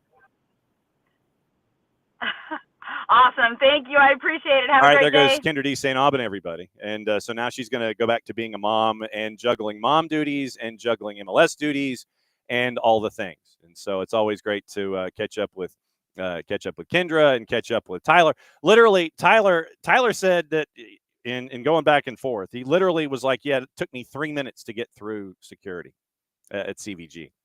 So living in Cincinnati, you go to Covington, Kentucky, you fly out of Covington, Kentucky, and you make your way to Newark. And he's probably going to spend more time trying to land at Newark and get into a gate than he is flying from CVG to Newark. So it's Tyler Terrans, Kyndra de St.Aubin. They're calling the match tonight. And yes, this, as always, is a family show. So it's very, very cool. So, you know, that's kind of the stuff that we can kind of, when we can, you know, just turn it the right way sometimes, you get to have fun moments like that here on the family show, as Tyler calls it. So once again, Tyler and Kyndra, they're going to be calling the match this weekend up at SI Stadium, where you can get a monthly subscription to the magazine. A monthly subscription. Monthly. Seriously. I'm just, you know, sure, why not? You know, it's just kind of like, yeah, all right, great, whatever, fine, sure. I'm just literally, yeesh. I mean, come on now. Just saying. You know. Well, there we go. All right. So that is that's catching up with our friends at Apple TV and Major League Soccer. And so that, once again, can't thank them enough, and we can't thank everybody in the league office for setting those up and sitting there and knocking on the doors of all these people and sitting there going, "Hey, we want to have them on the morning show." Leo Messi, Player of the Match Day honors. I know that probably surprises none of you that when you end up with what you end up with. Alexei Miranchuk, by the way, with 1 goal and 2 assists, first Atlanta player, 3 goal contributions in a single match since some guy named Gigi back on March 9th of 2024. So that's how far back we're talking when it comes to all those things. So player of the match day was it's for the 7th time in his career, by the way. 7th time in his career that that Messi guy ended up getting the honor of honors and becoming the player of the match day. Patrick Adjumong obviously was the one before that. Marco Reus, Ty Baribeau ends up getting it for the 2nd time before that. And so Messi, player of the match day. I know that surprises you. So, all right. So let's get into kind of, I was going to say gossip room and innuendo, but that's kind of like outside of everything involving Major League Soccer and all the things. Let me get into the team of the match day. I want to try and find where did my team of the match day? Oh, a couple of folks got signed. Nashville SC signed defender Tate Schmidt. The Revs signed homegrown midfielder Eric Klein. NYCFC signed homegrown forward Seymour Reed. Oscar Ustari got signed to a contract extension through next year. 38-year-old Argentine, first full season with the Herons. He was acquired in the latter stages of last year's Pie Plate winning campaign. 3 clean sheets in 12 and 25 after beating out Drake Callender. And now you have Ustari and William Yarborough to go with Rocco Rios Novo. But that was one of the big things. Keepers got signed to extensions this week. San Diego signed CJ Dos Santos to a contract extension. That goes through 27 with an option for 28. Acquired in December from Messi and friends, 6 clean sheets in 16 matches. Tyler Heaps obviously saying a lot of nice things when he was signed to that extension. Second in the Western Conference, 8-5-3. So CJ Dos Santos gets a contract extension through 27, option for 28. Portland waived defender Miguel Araujo and joined Portland in June of 23 from FC Emmen. 2 seasons, 4 assists, and 25 appearances. And Ned Grabavoy, the GM in Portland, the decision allows Miguel to focus on his next sporting opportunity, gives us the further ability to explore options to strengthen our roster moving forward. And we wish Miguel and his family all the best. So I know that shocks you that you would have that kind of a quote in a situation like that. So team of the match day, once again, we mentioned that the player of the match day ended up as that Messi guy. And so Brandon Vasquez goes back to San Diego, and it's going to be a bit of a homecoming for him as you work your way forward. You end up with the subs on the bench for match day 16 for the team of the week. Earl Edwards Jr., Sebastian Ibiaga, Femi Awodesu, Bart Sleesh, David DaCosta, Gabriel Pirani from DC, Jesus Ferreira for scoring a goal for Seattle, Sam Surridge, and Diego Rubio for Austin. Your full team, and they did it as a 3-4-3 for whatever reason. Stephen Fry, Jameer Forey from Portland, Nathan Harriel, Kai Wagner, Messi, Miranchuk, Hani Mukhtar, Anthony, Gabriel Siegel, Luis Suarez, and Eric Maxim Choupo-Moting for scoring 2 goals from the spot. Ben Olsen is your coach for the team that was in the 3-4-3. So that is your team of the week. Once again, presented by the 4-ringed, how do we phrase it? The 4-ringed automobile maker. If they get to the point to where they're going to sponsor us, then we'll say who it is. Not that you wouldn't know who it is anyway, but we figured we'd just go ahead and sit there and say it. Okay. Okay, so Wiley says that the hand to the throat did make the red card recap. Okay, good. And Alex, I'm sure you meant to say Newcastle United Football Club legend, copyrighted Warren Barton. And so, yes, he is a legend. That's a good question. So, Dale, Kyndra's mentors in regard to soccer commentary and analysis. We need to ask that question. We definitely need to ask that question. I'm sorry I didn't catch that one in time. Bone Thugs and Harmony was on the John Mulaney thing on Netflix. I was not aware of that. I was not aware. And Jordan says Newark was a disaster connecting from the flight home from Portugal earlier this month. I'm not saying that I'm surprised. Newark in general can be a disaster. Morning Pars, by the way. Newark has its own. They have their own kind of universe. Newark as an airport, legitimately, when you get into it, then you can kind of, work your way about. But getting there is the tough part. And then if you have to stay, full disclosure, when the boss and I went up to the Red Bulls match a couple seasons ago, and when they had it a couple seasons ago, it was the only hotels that you could get into were over in East Rutherford on the other side of the Meadowlands. And that was when we got stuck with the cabbie that had the car that was almost going to be like the Blues Brothers mobile. And you honestly thought that with all of the lights, and I probably still have the photo of his dashboard because the boss and I were in his back seat and we were going, oh my God, this car is going to completely and totally destruct. And so it was going to be like the Blues Brothers outside the Cook County Courthouse. But the guy was going like 80 miles an hour and had the music cranked up as he was trying to get us to our hotel. And literally he had no shocks and all the warning lights were on his dash. The boss, who is not, afraid to test the speed limit and the speed limit limits, she told him to slow down. And we had an Uber driver who was literally like Mr. Magoo and almost killed me as we were leaving SI Stadium that was a different name back then in Harrison, New Jersey, heading back to the hotel. But yeah, it's an adventure in and of itself. It is an absolute adventure in and of itself. So the chaos that is recommended flying into Newark, I definitely know all about the chaos that is flying into Newark. Okay. We now as we talk about travel down here, since we are a family show and we are a morning show, so it is now last half hour of today and last half hour of the week, and we get to welcome in some folks who are here for the first time ever. And I don't have like trumpet fanfares or anything, so I might have to fake a trumpet fanfare. For those of you that want to keep an eye on everything going on involving all caps SC, and we always say all caps because of those 4 letters that are in caps in addition to everything else that's attached to the city in and of itself. So, and it's always the emphasis of St. Louis City SC because it's in caps. You have to sit there and make it different.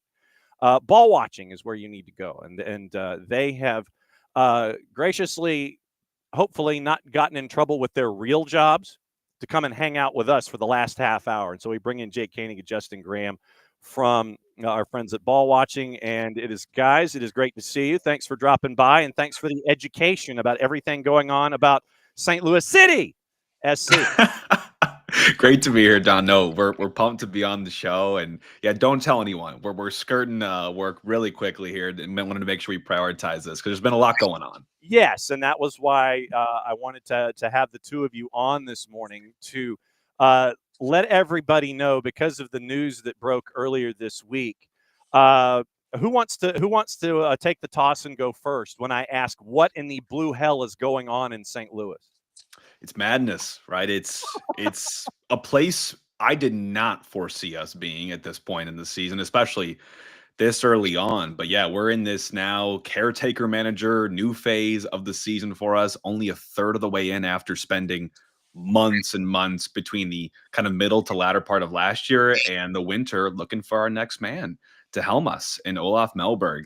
The club's feeling it. You know, yesterday was the big presser, John, where Lutz and Diego, our president, GM, and sporting director fielded media questions, and you could tell the heat was on. They're definitely feeling it. They got this one wrong.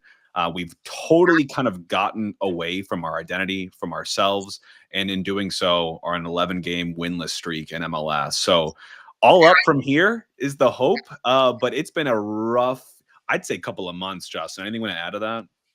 No, I mean, it's been extremely difficult. If you remember, John, we started off the season being one of the fifth team ever to not allow a goal in the first 4 games. Started off hot. Everybody's like, wow, this new formation that Olaf has been bringing with 5 in the back has been doing so strong. Then we had some injuries. Roman Berkey as goalkeeper, and so we also had some missing of Leuven. And we started this downturn of now 11 winless matches in the MLS. And ultimately, I think heads need to roll at that point, regardless if it's injuries or not, and you got to make a change. And the easiest guy to blame is the coach. However, I know people that's been, I'd say probably 80% of people say he needs to be out. I'm in that group as well. But there are some people that are just saying, hey, it's injury based. The team will bounce back, or hey, it's Lutz's fault. The team isn't strong enough as it is. So it's been some turmoil here in St. Louis. All right, so I want to go back a couple of steps and a couple of coaching ideas. Jake, let me ask you, all the way back to the dismissal of Bradley Carnell, who seems to be doing okay for himself in his new gig. Yeah. A lot of conventional wisdom was that the trigger was pulled too soon, the panic button was hit, and it was not a 30-second dance party when they hit the button. Was it too quick? What has conventional wisdom there been since Bradley Carnell was dismissed? Was the 30-second dance party button hit too quickly? If I go back to when Carnell was relieved, July 1 last year, it was a tough streak again for us, but he had built up a lot of that credit in the bank, right, with that 2023 magical sort of beginning, at least, to the season. I personally was a little bit shocked when they did fire him the way that they did. And I also would say, though, that anyone that of the St. Louis fans that are now saying, hey, look what he's doing now in the East, we never should let it go, are the same people that were calling for his dismissal as well. The grass is always greener. But I think I personally, and Justin, you can at least back me up, corroborate, I was a little bit surprised that they went that direction and removed him. Mid-market, St. Louis, you weren't expecting that aggressive of a front office to just, hit the panic button and cut this time short. But he was dealing with injuries. Things weren't going well. They ultimately went a different direction. So that precedent, John, being set, this does not surprise me at all, now because he's doing worse than Carnell was doing, and he has none of that goodwill built up in the bank either. So it's like we still have a lot of the season potentially to salvage or get on the right foot for 2026 already, and you got to make a change if we're going to be in this sort of issue. But the injuries again, it's hard to say. Could he have done better if things kind of turned around on the rehab table front? But again, it'll probably be a what if that will linger on because we'll never know. So, Justin, from all of your travels and conversations and everything, going all the way back to where we are, where is the fan base right now? Is it divided? Is it like Lutz out? In addition, it's like, don't let the door hit you, Lutz, because of everything that's going on. Where is the mindset of the All Caps fan base right now? I'm going to say we're having a little bit of a bounce back. So I will say, I think you needed to make the step one with Olaf there. I don't think that the casual fan is then also calling for the sporting director to be also fired. I would say when it comes to us and you think about what kind of team do we have going forward and are we a potential playoff team with the correct manager or coach, I still think yes.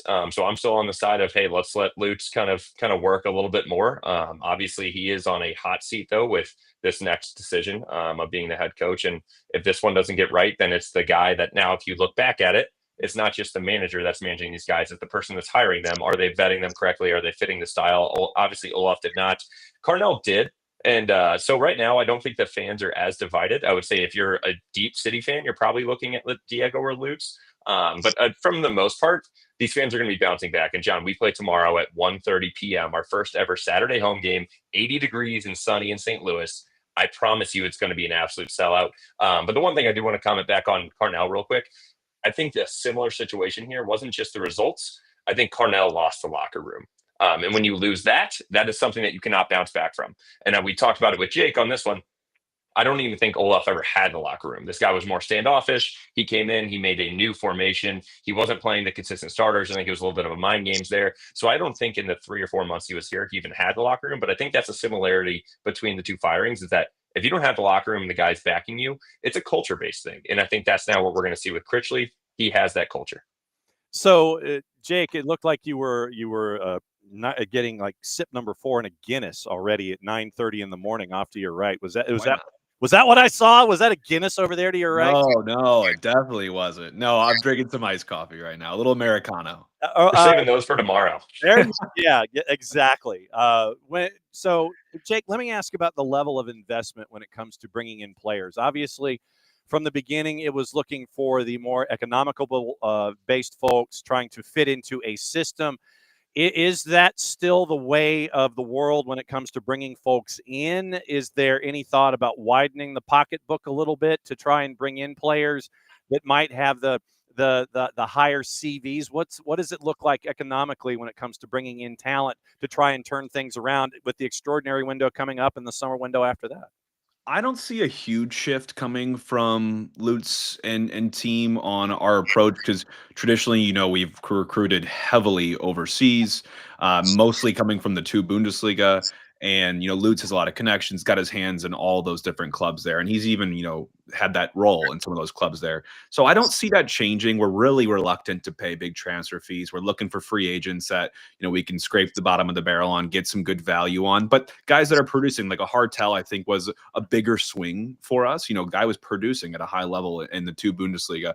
But I don't think that's necessarily going to change, but if it's going to change, it could kind of start to elevate now, given what Lutz had alluded to in the release they made when they did relieve Olaf Melberg. They said this fan base deserves a better performing team, and we intend to give them one. And that, to me, Justin and I talked about this, doesn't just say we're going to go out and get a good coach for you guys now. It says that we're going to reinforce this roster. We might be a little more aggressive here in the market. July market, when that opens up for us, the transfer window is typically when we really are the most active. So a lot of contracts coming to an end this season. We do have options, club control on a lot of players. He mentioned yesterday he's got everything in the works right now for this season and the remainder and going up into next season. So if there is going to be a time for us to get a little bit out of our comfort zone, I could see now being it. He's mentioned this being one of those windows of us being very competitive in, especially with the age profile of a lot of our players. So if there's going to be a time to splash, I wouldn't be surprised. And I think this team has seen its depth pieces get tested here in this injury crisis, and we've seen the gaps, we've seen the shortcomings. So I'm hoping that you maybe reinforce in some key areas, but maybe you do take a bigger swing at someone that can add that production, that can take a game and change it on its head. So then, Justin, as since we are the flagship for Atlanta United 2, Jake mentions bringing folks in. Would that include a Mekhi Joyner who, I think just scored again, actually, literally just 12 seconds ago, he scored again. What about bringing somebody like him up to the first team to help things out offensively? Yeah, I do think that you're going to see that probably a little bit more during this time period with a guy that Critchley, that was obviously coaching that team up until this week. So he already has the relationships with those guys. He knows them the best. Mekhi Joyner is one that he's gotten a couple first team minutes. Unfortunately, in my opinion, it's not in the position that we need him. It's more of the position that we needed him at that time as opposed to where he should be playing. Yeah. So, yeah, I would love to see him. I mean, I know Leuven was on the field as well, but Leuven only had 1 assist in the last City 2 game, where he had 4 goals. Mekhi Joyner did, and so obviously then getting that call up to the national team, I think that's an important step for him. And I really do just want to continue to build on his confidence at this time, because I mean, at this point, if you got a guy with that much skill and that much finishing ability, we're tied for last in the MLS with goals for with Austin with 11 through 15 games. What's it going to hurt by bringing a guy like this in? And I think Critchley sees that as well. And I think we're going to see a lot more of attacking presence just based on this presser yesterday.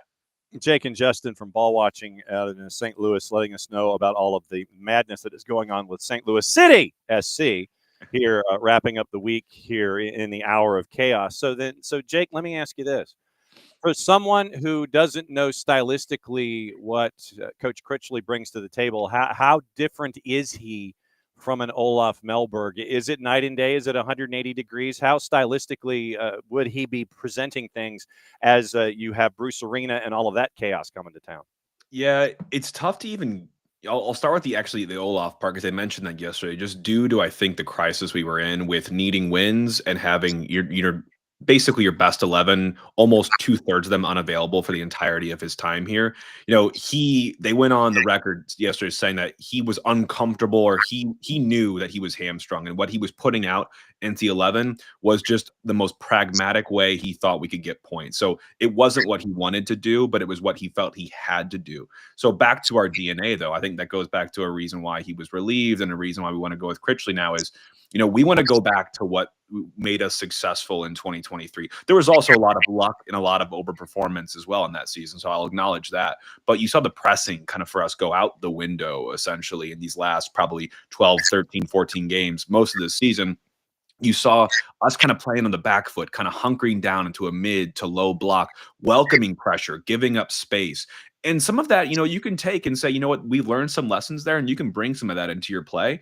But what we gained, we lost a lot of in terms of our culture and who we are as a team. So I think Critchley at City 2 is playing a lot closer to the blueprint of what made us successful in year 1 in 2023 with the first team. And that is bringing back that energy drink soccer, but tactfully, right? It's not just a madness of a pitch where everyone is just engaging and pressing at all moments of time. It's when can we pick our moments, and also how can we shore up our defense so we're not just running like chickens with their head cut off back to the goal when we have transition moments, because we've seen that as a hesitation as well. So I think that's what Critchley will bring in, is bring us back to the basics that made us successful and see how we can build on top of that. Yeah, and pragmatic being a naughty word, and not a positive word, but a naughty word. Yeah. In previous application. So, Justin, when all things are being equal, tomorrow when you guys are batting leadoff, going up against San Jose, and San Jose is probably going to sit there and welcome the pressure and try to turn it into a track meet.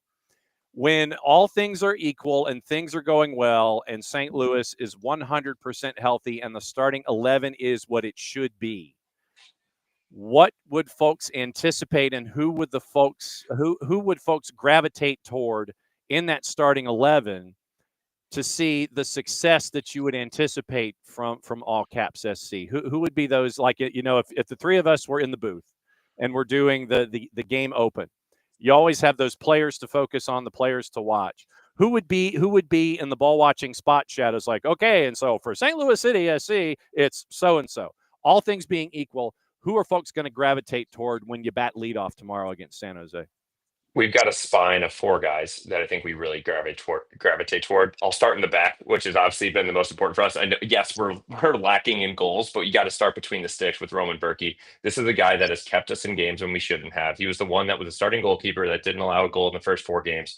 He's one of the best in the MLS, in my opinion. Still, we're just allowing too many shots on goal for him to be able to save or have something to do with. But he's number one. Then you move forward. I would say right now we're struggling with the center back position, so I'm going to actually skip that, and I'm going to go to right in front of them is Edu Lubin. And I think Edu Lubin has had some personal issues and has not been with the team as much, but this is a guy that is the heart and soul of the team. He's a captain, in my opinion, as far as he's not one that is going to be yelling at the guys as much as Berkey is, but he's going to be the stern leader and making the correct decisions. He can also spray balls. He's going to keep the ball off the back line, and I think he does that well defensively by getting stuck in, and he's also dangerous on the ball. Moving up in front of him is Hartel. Jake already mentioned it, killed it in the second Bundesliga. He was the MVP for them in St. Pauli before coming over. After they were going to get promoted, he decided to leave and then come to the MLS, and everybody's saying, what are you doing, dude? And he's doing a great job for us, and I absolutely love it. And then in front of him, maybe the most, I would say, topsy-turvy between fans is Joao Klaus. It's a guy, he's our DP. Everybody expects your DP to be scoring 20-plus goals in a season. That's what we should be doing. He's not the type of player for us. He's that hold-up player. He makes runs. He takes defenders away. That leaves it open for a Toysher, a Celio, a Hartel to score the goal. He's getting the assists. And he's one that I think is going to be the most important during this because he's going to help right the ship. So that is our spine directly up the middle, and those are the 4 that I would say. So, Jake, you go into this matchup. Before you guys came on in hour number 1, we led off with the juice box breakdown.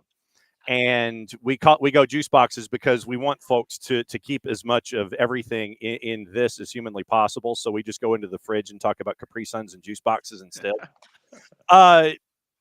All caps is favored in this one. I guess they're looking at new coach bounce or whatever. In the composite, St. Louis is a plus 106 batting leadoff tomorrow. San Jose coming to town is a plus 211. That has changed since we've been on the air. And the draw's a plus 292.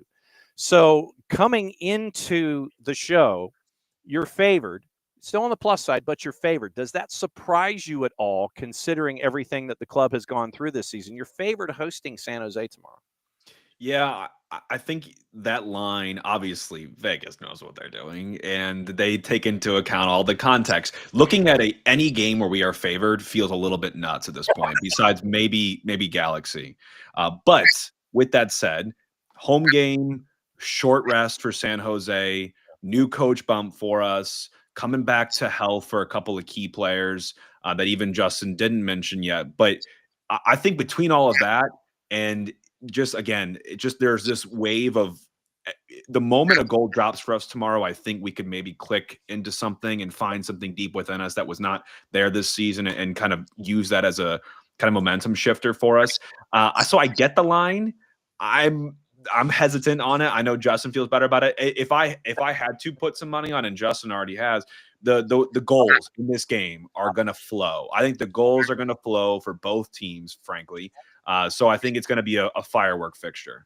Okay. So, Justin, as I go back and check in the juice boxes in the O/U portion of the program, 2.5 is a minus 229. 3.5 is a plus 110. So it basically flips at 3.25 from minus to plus. 3.5 is a plus 110. 4 is a plus 179. 4.5 is a plus 246. So Jake is saying that you sound confident at perhaps the plus side of everything here. So I'm more confident, and this is one that I made my bread and butter in the first season. When City's at home, you take City over 1.5 specifically. So that I got it yesterday at minus 135. It's up to minus 160. And that's where I think you live in this. I think this is one where, okay, if we could score 1.5, I feel good. I don't feel confident in this team to win the game, so I don't want to put money on that. And if you look at like the double chance, we're probably like minus 300, so I don't want to bet on that. And I will say, just from a perspective of looking at home and away, the MLS just always does this. Every game on Saturday and this Sunday, the home team is favored, regardless of who is playing who. LA Galaxy is favored in this game. I know they're playing RSL. They're the same lines with us, plus 110 and plus 205. So I think that's the one thing with soccer is that, and also I don't think that these big books care enough or put enough money towards it. And I think that's where we can focus on this quite a bit. But yeah, City over 1.5 tomorrow, absolute lock. I don't care if we can get it minus 160, just don't do it at like minus 200. That is going to be a new coach bounce. We're not doing the back five. We're doing the back four. These guys are going to be humming. 80 degrees, sunny, bush lattes flowing in St. Louis. We're scoring at least 2 goals. Jake, I didn't know what I was getting into when I was dropping the juice boxes with Justin here. Is this something that regularly happens on ball watching, where Justin goes into the juice boxes and does the big breakdown? Frequently. Just a tad. We're sponsored by Underdog, so we do more Underdog plays, and we have some contractual agreements that we can't mention specific books, but we can talk about the lines. But yeah, I mean that's where we land. Well, and speaking of underdogs, one underdog and has shifted dramatically since we've been on the air this morning. The Union were at a plus 192 when the show started, going to Dallas. Dallas is still favored at a plus 146, but Philadelphia now is settling in at about plus 165 on the straight win right now. So you want underdog, and you got Philly on the road going to Frisco at a plus 165. I'm sitting there, not that I would ever wager anything out of this. It's going to be the fruit punch Capri Sun, like I was telling folks. Philly, to me, seems like an underdog that might be featured, if you guys do any content between now and noon on. For sure. I look at Philly, by the way. I do want to give Carnell his credit, because this reminds me, John, a lot of what happened to us in 2023. Because they've sold off a couple of really good players from Philadelphia in the preseason and the early part of the season. Everybody was like, Daniel Gazdag, what are you doing? Right. I was like, nah, fam, we're good. But they're making it work. And I think Carnell does such a good job at that, of, getting the most out of the players available to him. And we'll see if it follows a similar trajectory of like the luck runs out at some point. But what they're doing right now is absolutely incredible. And it doesn't matter who they come up against. So I'm liking seeing his success. I'm happy for him. Okay, so time to cut the blatant promo. So folks can catch up with you guys and mark and favorite and be a part of your discussions as well. So who wants to cut what part of the promo when it comes to everything that has to do with ball watching? I'm happy to. Yeah. So yeah, thanks for having us again, John. But yeah, Jake and Justin here. We do ball watching. We do shows at least once a week, covering the preview for the game coming up and the recap of the game before. We also do a ton of different interviews, bringing guests from around St. Louis with different kind of angles, coaches, former players, some more data analytics, as well as, talking to some other athletes in and around St. Louis as well. So that is the show for us, and we love doing it. St. Louis is passionate about soccer. People love to come in and, honestly vent their feelings a lot recently here, John, but hopefully celebrate some good points, some good W's. That's what the show's all about. I'm hoping to get back to more of that. No doubt about it. And by the way, clicking on Series 6, I know I'm going to the poorhouse, especially when it comes to the Battlehawks gear, because we all know that CAW is the law. And anytime that I can drop a Slobo Ilievsky reference in a segment, I'm going to do it involving the St. Louis Steamers. Guys, cannot thank you guys enough for hopping on short notice and breaking everything down with all of the head scratching that the rest of us are doing when it comes to everything in St. Louis. Do you guys need notes for your real jobs here on a Friday morning? Are you guys? I might need one. I'll shoot you a DM, John. I'm currently in one of our offices right now. I'm not an Eagles fan. This is this is one of our patient rooms. So yeah, I was like, hey, I got to take a call. Put the blue put the blue dot over your left shoulder. Yes, exactly. So gentlemen, like I always tell all of our guests, you got the garage door opener. You got the keys to the kingdom. They're under the mat. So if there's anything going on, you can just reach out at any time, and we'll chew the fat, and we'll let everybody else know what's going on up there with Mackay Joyner, the St. Louis Steamers, the Battlehawks, and everything else going on in between. Ball watching, mandatory watching and listening, and all of the things.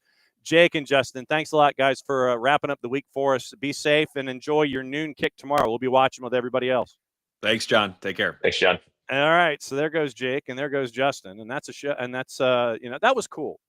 Quoting our buddy Carlito, that was cool.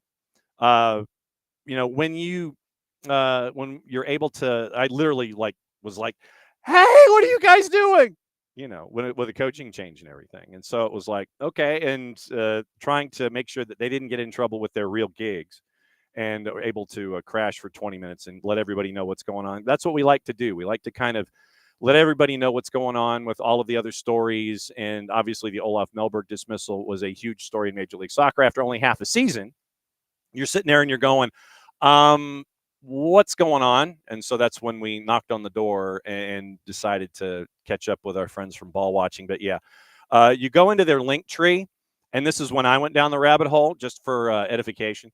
They have ties to Series 6 clothing, and I'm in serious trouble because of everything that they have there when it comes to all caps and with the Battle Hawks. I'm not going to touch the Blues stuff because I'm a Kings fan, and Western Conference stuff, that's not going to work.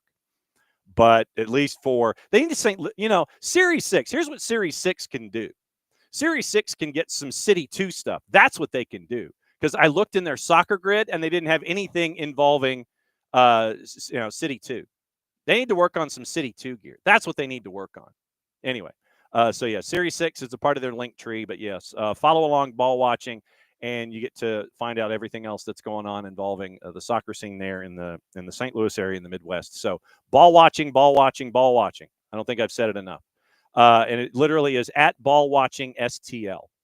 And that's what you can do. Ball Watching STL. You can catch up with Jake and Justin and everything that they do. And they did have emergency programming when Olaf Melberg was dismissed. And so you can catch up with them there and set your markers and get everything all squared away with them and their programming as we go. Okay. Gossip, rumor, and innuendo internationally, and then all the other stories before we get out of here and let you know what else is going on the week. And we can't thank everybody enough. Remember, on tape today, we're going to catch up with a couple of NPSL franchises. Those interviews will be posted on the weekend. Later today on the network, 4:30 pregame, 5:03 kick. It is Red Bulls 2, Atlanta United 2 on the network over on our Mixler channel, soccerdownhere.mixler.com, or go to soccerdownhere.net. Hit the listen tab, and when something's live, you'll know it. And so Jason will have the call for you there. You're going to have conversations from Atlanta United 2 head coach Steve Cook.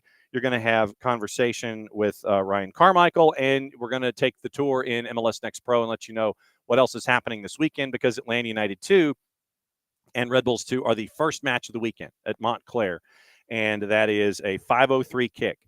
Also, 7 o'clock tonight on the WPSL website, it is Drew Dickinson and myself for a Decatur FC's match, and that's going to be at 7 o'clock. And so for those of you that don't want to dance around the 50-50 chance of rain or thunderstorms or nasty weather and just want to watch it from home, you can. If it's going to clear up in Decatur by 7 o'clock kick, please come out and visit, because we'll see you there, and we'll let you know what else is going on, anything and everything going on Decatur FC. So Drew Dickinson and I will have the call tonight, 7 o'clock on the WPSL website, and we'll let you know what else is going on there. Remember, tomorrow, 7:40 kick for Atlanta United and Red Bulls. That is on 92.9 The Game in the Odyssey app with Mike and Jason. That will get you squared away with part of the 7:30, 7:40 kicks. It'll be Maddie and Abe for Five Stripes Countdown, and then for the full-time report before and after, Mike and Jason will be up in Harrison, New Jersey for the call for Atlanta United and Red Bulls. 7:40 kick, so 6:30 pregame, 7:40 kick, full-time report after on 92.9 The Game in the Odyssey app, and it'll be after the match posted to the Off the Woodwork section of the Odyssey app at 92.9thegame.com. All right, so let's get into the gossip, rumor, and innuendo, what to watch, where to watch it, how to watch it. And remember, you've got Champions League coming up this weekend as well. PSG and Inter. PSG was a slight favorite going into the matchup, but we will let you know what else is going on there. Al Nassr are looking at Liverpool because they want Luis Diaz, monitoring his contract situation at Anfield. Bundesliga's Bayern Munich still confident of persuading Bayer Leverkusen's Florian Wirtz to join them and not Liverpool. Chelsea have enjoyed Jadon Sancho's performances and could trigger the £25 million obligation to buy clause with Manchester United to sign him on a permanent deal. Brentford in talks with Liverpool once again over Salman Kelleher. Liverpool want more than £20 million for him. Napoli closing in on an agreement on Jonathan David, who's also been contacted by Juve. Chelsea have joined Juve in making a formal inquiry with Sporting over the availability of Victor Gyökeres, who is also wanted by Arsenal. Juve interested in signing Real Madrid's 18-year-old forward Endrick on loan. Max Allegri set for the return to AC Milan. That was announced this morning, and spent 4 years at the San Siro between 2010 and 2014. Ipswich have offered Mark Guyu a loan deal in the championship next season from Chelsea. That comes from our friend Fabrizio Romano. So now let's get into the busy day that traditionally our buddy Ben Jacobs has as we break down everything there. The U20 roster for the June camp is now up. Last camp before the final World Cup preps in September. Noah Cobb and Luke Brennan have been invited to this camp, so they could be in the U20 World Cup roster in the fall. Familiar names, it is Gavin Beavers and Diego Koken in net. Akimboni at Bournemouth, Reed Baker-Whiting in Seattle, Luca Bombino in San Diego, Noah Cobb, Tate Johnson in Vancouver, Ethan Kohler, Werder Bremen, Nolan Norris at FC Dallas, Francis Westfield with Philadelphia Union.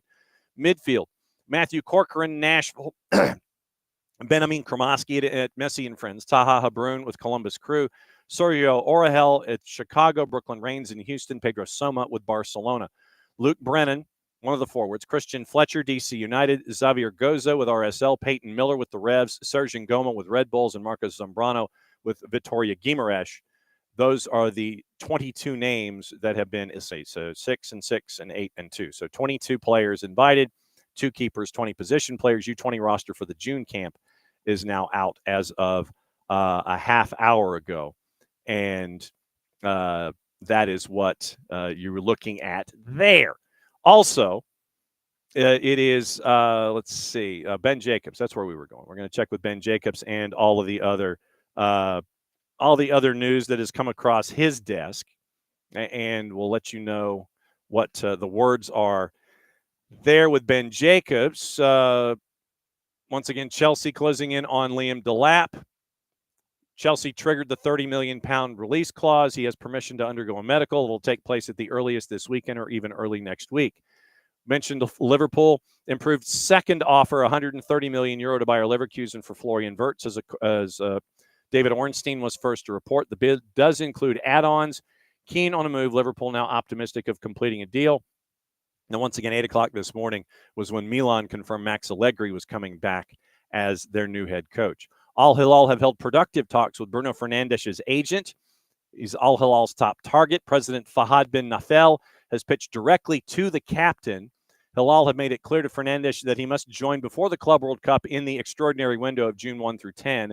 Understand the offer to Fernandes will be withdrawn within 7 days because that gets you a handful of days left in the extraordinary window. Hilal prepared to make a first offer of €100 million to Manchester United. Fernandes can earn £700,000 a week plus bonuses if he agrees to the move. Hilal already have budget signed off on it. Funds allocated to try and sign Mo Salah were retained by the club. Liverpool, again, at €10 million up front from Real to sign Trent Alexander-Arnold in the extraordinary window. It's worth closer to £10 million due to the saved June wages. Negotiations led by Michael Edwards and Richard Hughes with a breakthrough on Sunday after the title lift. And Real Madrid have confirmed that Trent Alexander-Arnold's contract starts June 1st and runs until June 30, 2031. Liverpool turned down an offer of around €25 million in January because they felt Alexander-Arnold was important to the title push. And so Hughes and Edwards then worked together to make sure that the transfer fee would be there, even though he's got a month left on the deal. And remember, the game with LAFC and Club America, winner enters Chelsea's Group D. You could have Olivier Giroud going up against his old club. The game is worth a minimum of $9.5 million. You walk in the door in the Club World Cup, you get $9.5 million. So that's what you're staring at when it comes to the $9.5 million Club World Cup winner this weekend. That's one of the matches this weekend, in addition to the CONCACAF Hemispheric Extravaganza final involving Cruz Azul and Vancouver. Keep an eye on Vancouver. Let's see. So, Dell, ball watching is a podcast, and they do video versions. So it is. They do a podcast is available on Apple and Spotify. They're also on Facebook, and they also have YouTube. So let me see if I can get the linktr.ee/ball watching STL. Did I do that right? Ball watching STL. Yes. All right. So there is there's your info about our friends from ball watching this morning, and so that is where you can get all of the things involving them. So once again, and 1-3. I mean, they're at the bottom of the conference, but the only reason that they're not at the bottom is because of LAG. LAG being what they are, and all of the injuries, and we discussed the injuries in the Western Conference involving all caps. 1-3-3 at home, 1-5-2 on the road. Yes. The Energizer Park is not. Somebody needs to unplug it and plug it back in, or change the batteries. One of the two. 1-3-3 at home, 1-5-2 on the road. 7 points clear of LAG, 2 points behind Kansas City. That interstate derby, was it the I-71 derby? I-70, I-71? That one's got more meaning. You're not in Kansas anymore was one of the signs that I saw. But yeah, 1-3-3 at home this year. Absolutely true. Pars just got parked and wanted to revisit the reference to the Blues Brothers. If I was to recast it now with people of the same caliber of the stars, then who would you cast? Pars? I wouldn't do it. There's the movie is what it is. I thought that Blues Brothers 2000 was a mistake, and so I wouldn't do it. Goes along the same lines of Fletch. I watched the John Hamm Fletch, and I thought it was about as close as you could get. I mean, I thought it was okay. The John Hamm Fletch movie last year. I thought it was very Fletchy, but you leave Fletch alone. For the longest time, when Fletch came out and then Fletch Lives came out, and that was a mistake. There were thoughts about doing a reboot, and Ben Affleck was attached to it. Ryan Reynolds was attached to it. I had an idea for an updated reboot, and it included Chevy Chase and Dana Wheeler-Nicholson and whomever was going to be the son in the particular movie. But you leave it alone. Don't touch it. I would not at all touch Blues Brothers. I would not do it. Wouldn't do it. So there are things in our world that should be just left alone and appreciated and loved for what they are. Like I said, Blues Brothers 2000 was a mistake. John Goodman, I get it. Part of the friends and family plan involving Dan Aykroyd, but no, should never have happened. Fletch, you leave alone. Ben Affleck, when he was asked about it once, because I think he had a lease, or he had an option on it. He thought about it and he's like, nope, you can't touch perfection. So Blues Brothers in and of itself, nope. Let it be.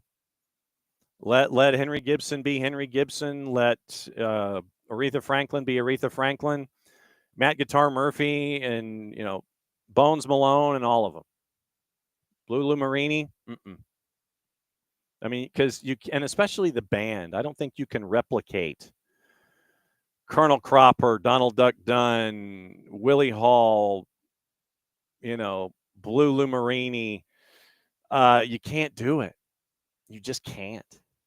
Murph, you can't replace Murph and the Magic Tones. You can't. You can't substitute for it. And you leave it alone. Absolutely leave it alone. I will to my day, I will say you shouldn't touch Fletch and you shouldn't touch the Blues Brothers. Caddyshack was also another mistake. Abby was correct.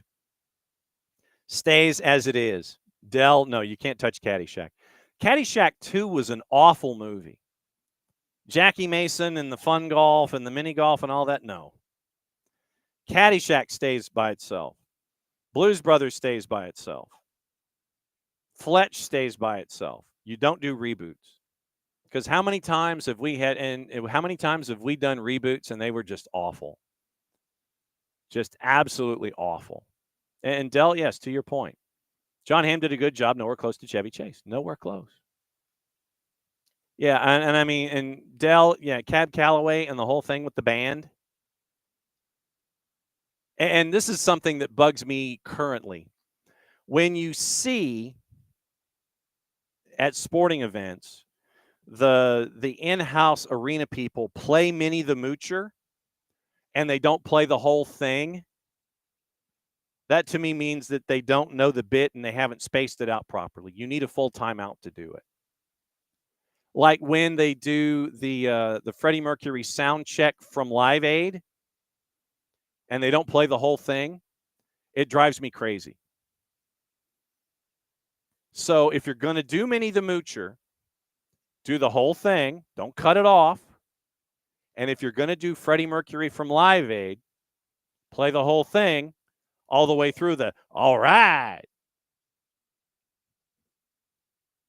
Don't cut it off. Take the full timeout, do the full Minnie the Moocher, take the full timeout, do the full Freddie Mercury sound check. Things like that cannot be shorted. They cannot be replicated. Let them live in their entirety. Bottom line. Man. Yeah, like I said, there are just some things that you can't touch, and you shouldn't touch them.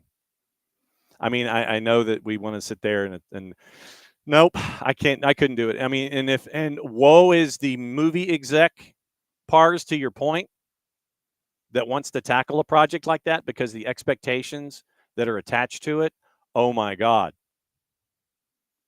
We're going to give you $100 million and you're going to do this and it's going to be great. Yeah, it's going to be great. And then if it doesn't, like to the point that was made by Dell, when they did the Fletch movie, John Hamm was okay. I mean, and it had the same kind of overtones. It had the same kind of flippancy and one-liners and things like that. But John Hamm is not Chevy Chase.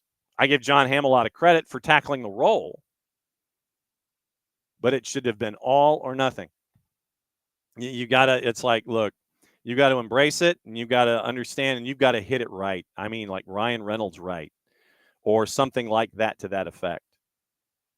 You got to hit it right, and you've got to hit it right from the absolute beginning, because people of a certain demographic who love the original will go walking in and they will watch that movie or whatever it is. And if it's not right in the first 15, 20 minutes and you don't hit the right notes and the right changes, click. And Del the Boss has mentioned Your Friends and Neighbors for John Hamm. And that is something that we do need to start binge watching. I think the last thing I binge watched was Reacher, actually. And it took me like 3 days. But yeah, it's like, do it, don't do it. There is no try. Do or don't do. There is no try. But I think a lot of times a movie exec sits there and goes, yeah, well, what if we do this? Instead of a what if we do this? No, let's do this. Thinking that you're going to catch lightning in a bottle, and you don't. Do it right or don't do it. Or better yet, just leave it alone. Get the licensing rights and re-release it. Re-release the original. Chase scene in the LA freeways, bobbing in and out of traffic with an Alfa Romeo. Finishing at a banquet and singing the national anthem and, confusing the cops so they can't chase after him. I hate Tommy Lasorda, what to watch, where to watch it, and how to watch it. All right, so let's get into that quickly today and tomorrow. The FS2 is going to be very, very busy tonight. Vancouver and Ottawa in the Canadian Premier League. The Saudi King Cup is on Fox Deportes at 2 o'clock. We're not watching. UEFA Women's Nations League at 2:45, CBS Sports Network. England and Portugal. Australia, Argentina friendly happened early this morning. Fox Soccer Plus has the U20 Championships, USA Guyana at 1, Costa Rica, Puerto Rico at 4, and Women's Nations League on Paramount Plus, France and Switzerland, 3 o'clock. Just to give you an idea as to everything else that's going on, once again, Fanatis, fntz.co/soccer down here, had the Turkish Super League this morning on BN. You get all the BNs. Nuestra Tele, CDO for the fans, TIC, Tigo, Canal 4, all the BNs, Libertadores, Sudamericana, options on other leagues in South America at Fanatis, fntz.co/soccer down here. Helps them out, helps us out, helps you out to continue to be a true degenerate when it comes to all the action going on around the world. Grady Baby Co. Don't forget, you can get the Soccer is Just Better in Atlanta sweatshirts and T-shirts, red or black, gold embossed lettering. Soccer is Just Better in Atlanta. Proceeds help out middle school soccer programs attached to Atlanta Public Schools. You can go to Olive and York and get our SDH jersey. Kaiser Permanente across the front, personalized the navy jersey, the old floppy collar, and you can get it either personalized in white letters and numerals or the double blue letters and numerals, Columbia blue, light blue, Carolina blue, whatever. Consult with Alex and Abby as to what may be best for you. Marshall Island Soccer Project, you can go and continue to buy their gear as they're getting ready for the first ever Outrigger Challenge Cup in Springdale, Arkansas in the middle of August. You buy the scarf, it comes from me. Everything else comes from England. I had to send a scarf the other day to Hong Kong, and it wasn't cheap. But that's the folks that are reaching out and then sending things to a bunch of different countries in and around the planet. So Soccer for Good, Fanatis, soccerdownhere.net. You can go into the shop section, get all the gear. You can get all the SDH Network gear. You can get retrified logo stuff from the Attack and the Ruckus that Jason has drawn up. So you can get that there too. So once again, later today, quick reminder, it is Two's Soccer. 4:30 pregame, 5:03 kick. Jason will have it for you on our Mixler channel and also at soccerdownhere.net. Once again, you hear from Steve Cook, Ryan Carmichael, and we'll get you ready for the weekend that will be in Dell. Yes, absolutely true. But, Fletch did not ruin Fred the Dorfman's retirement ceremony. I mean, the police crashed it. They're the ones that tried to sit there and navigate what was going on. I thought that Fletch was genuine in his thoughts for Fred and Marge. I thought his thoughts were genuine, even though he didn't really, he hadn't been there from the beginning of the ceremony. I think he interrupted Sammy, and I think that was important that he apologized, and he did that. But I think that his heart was in the right place for Fred and for Marge. Absolutely true. Hip, hip, hooray.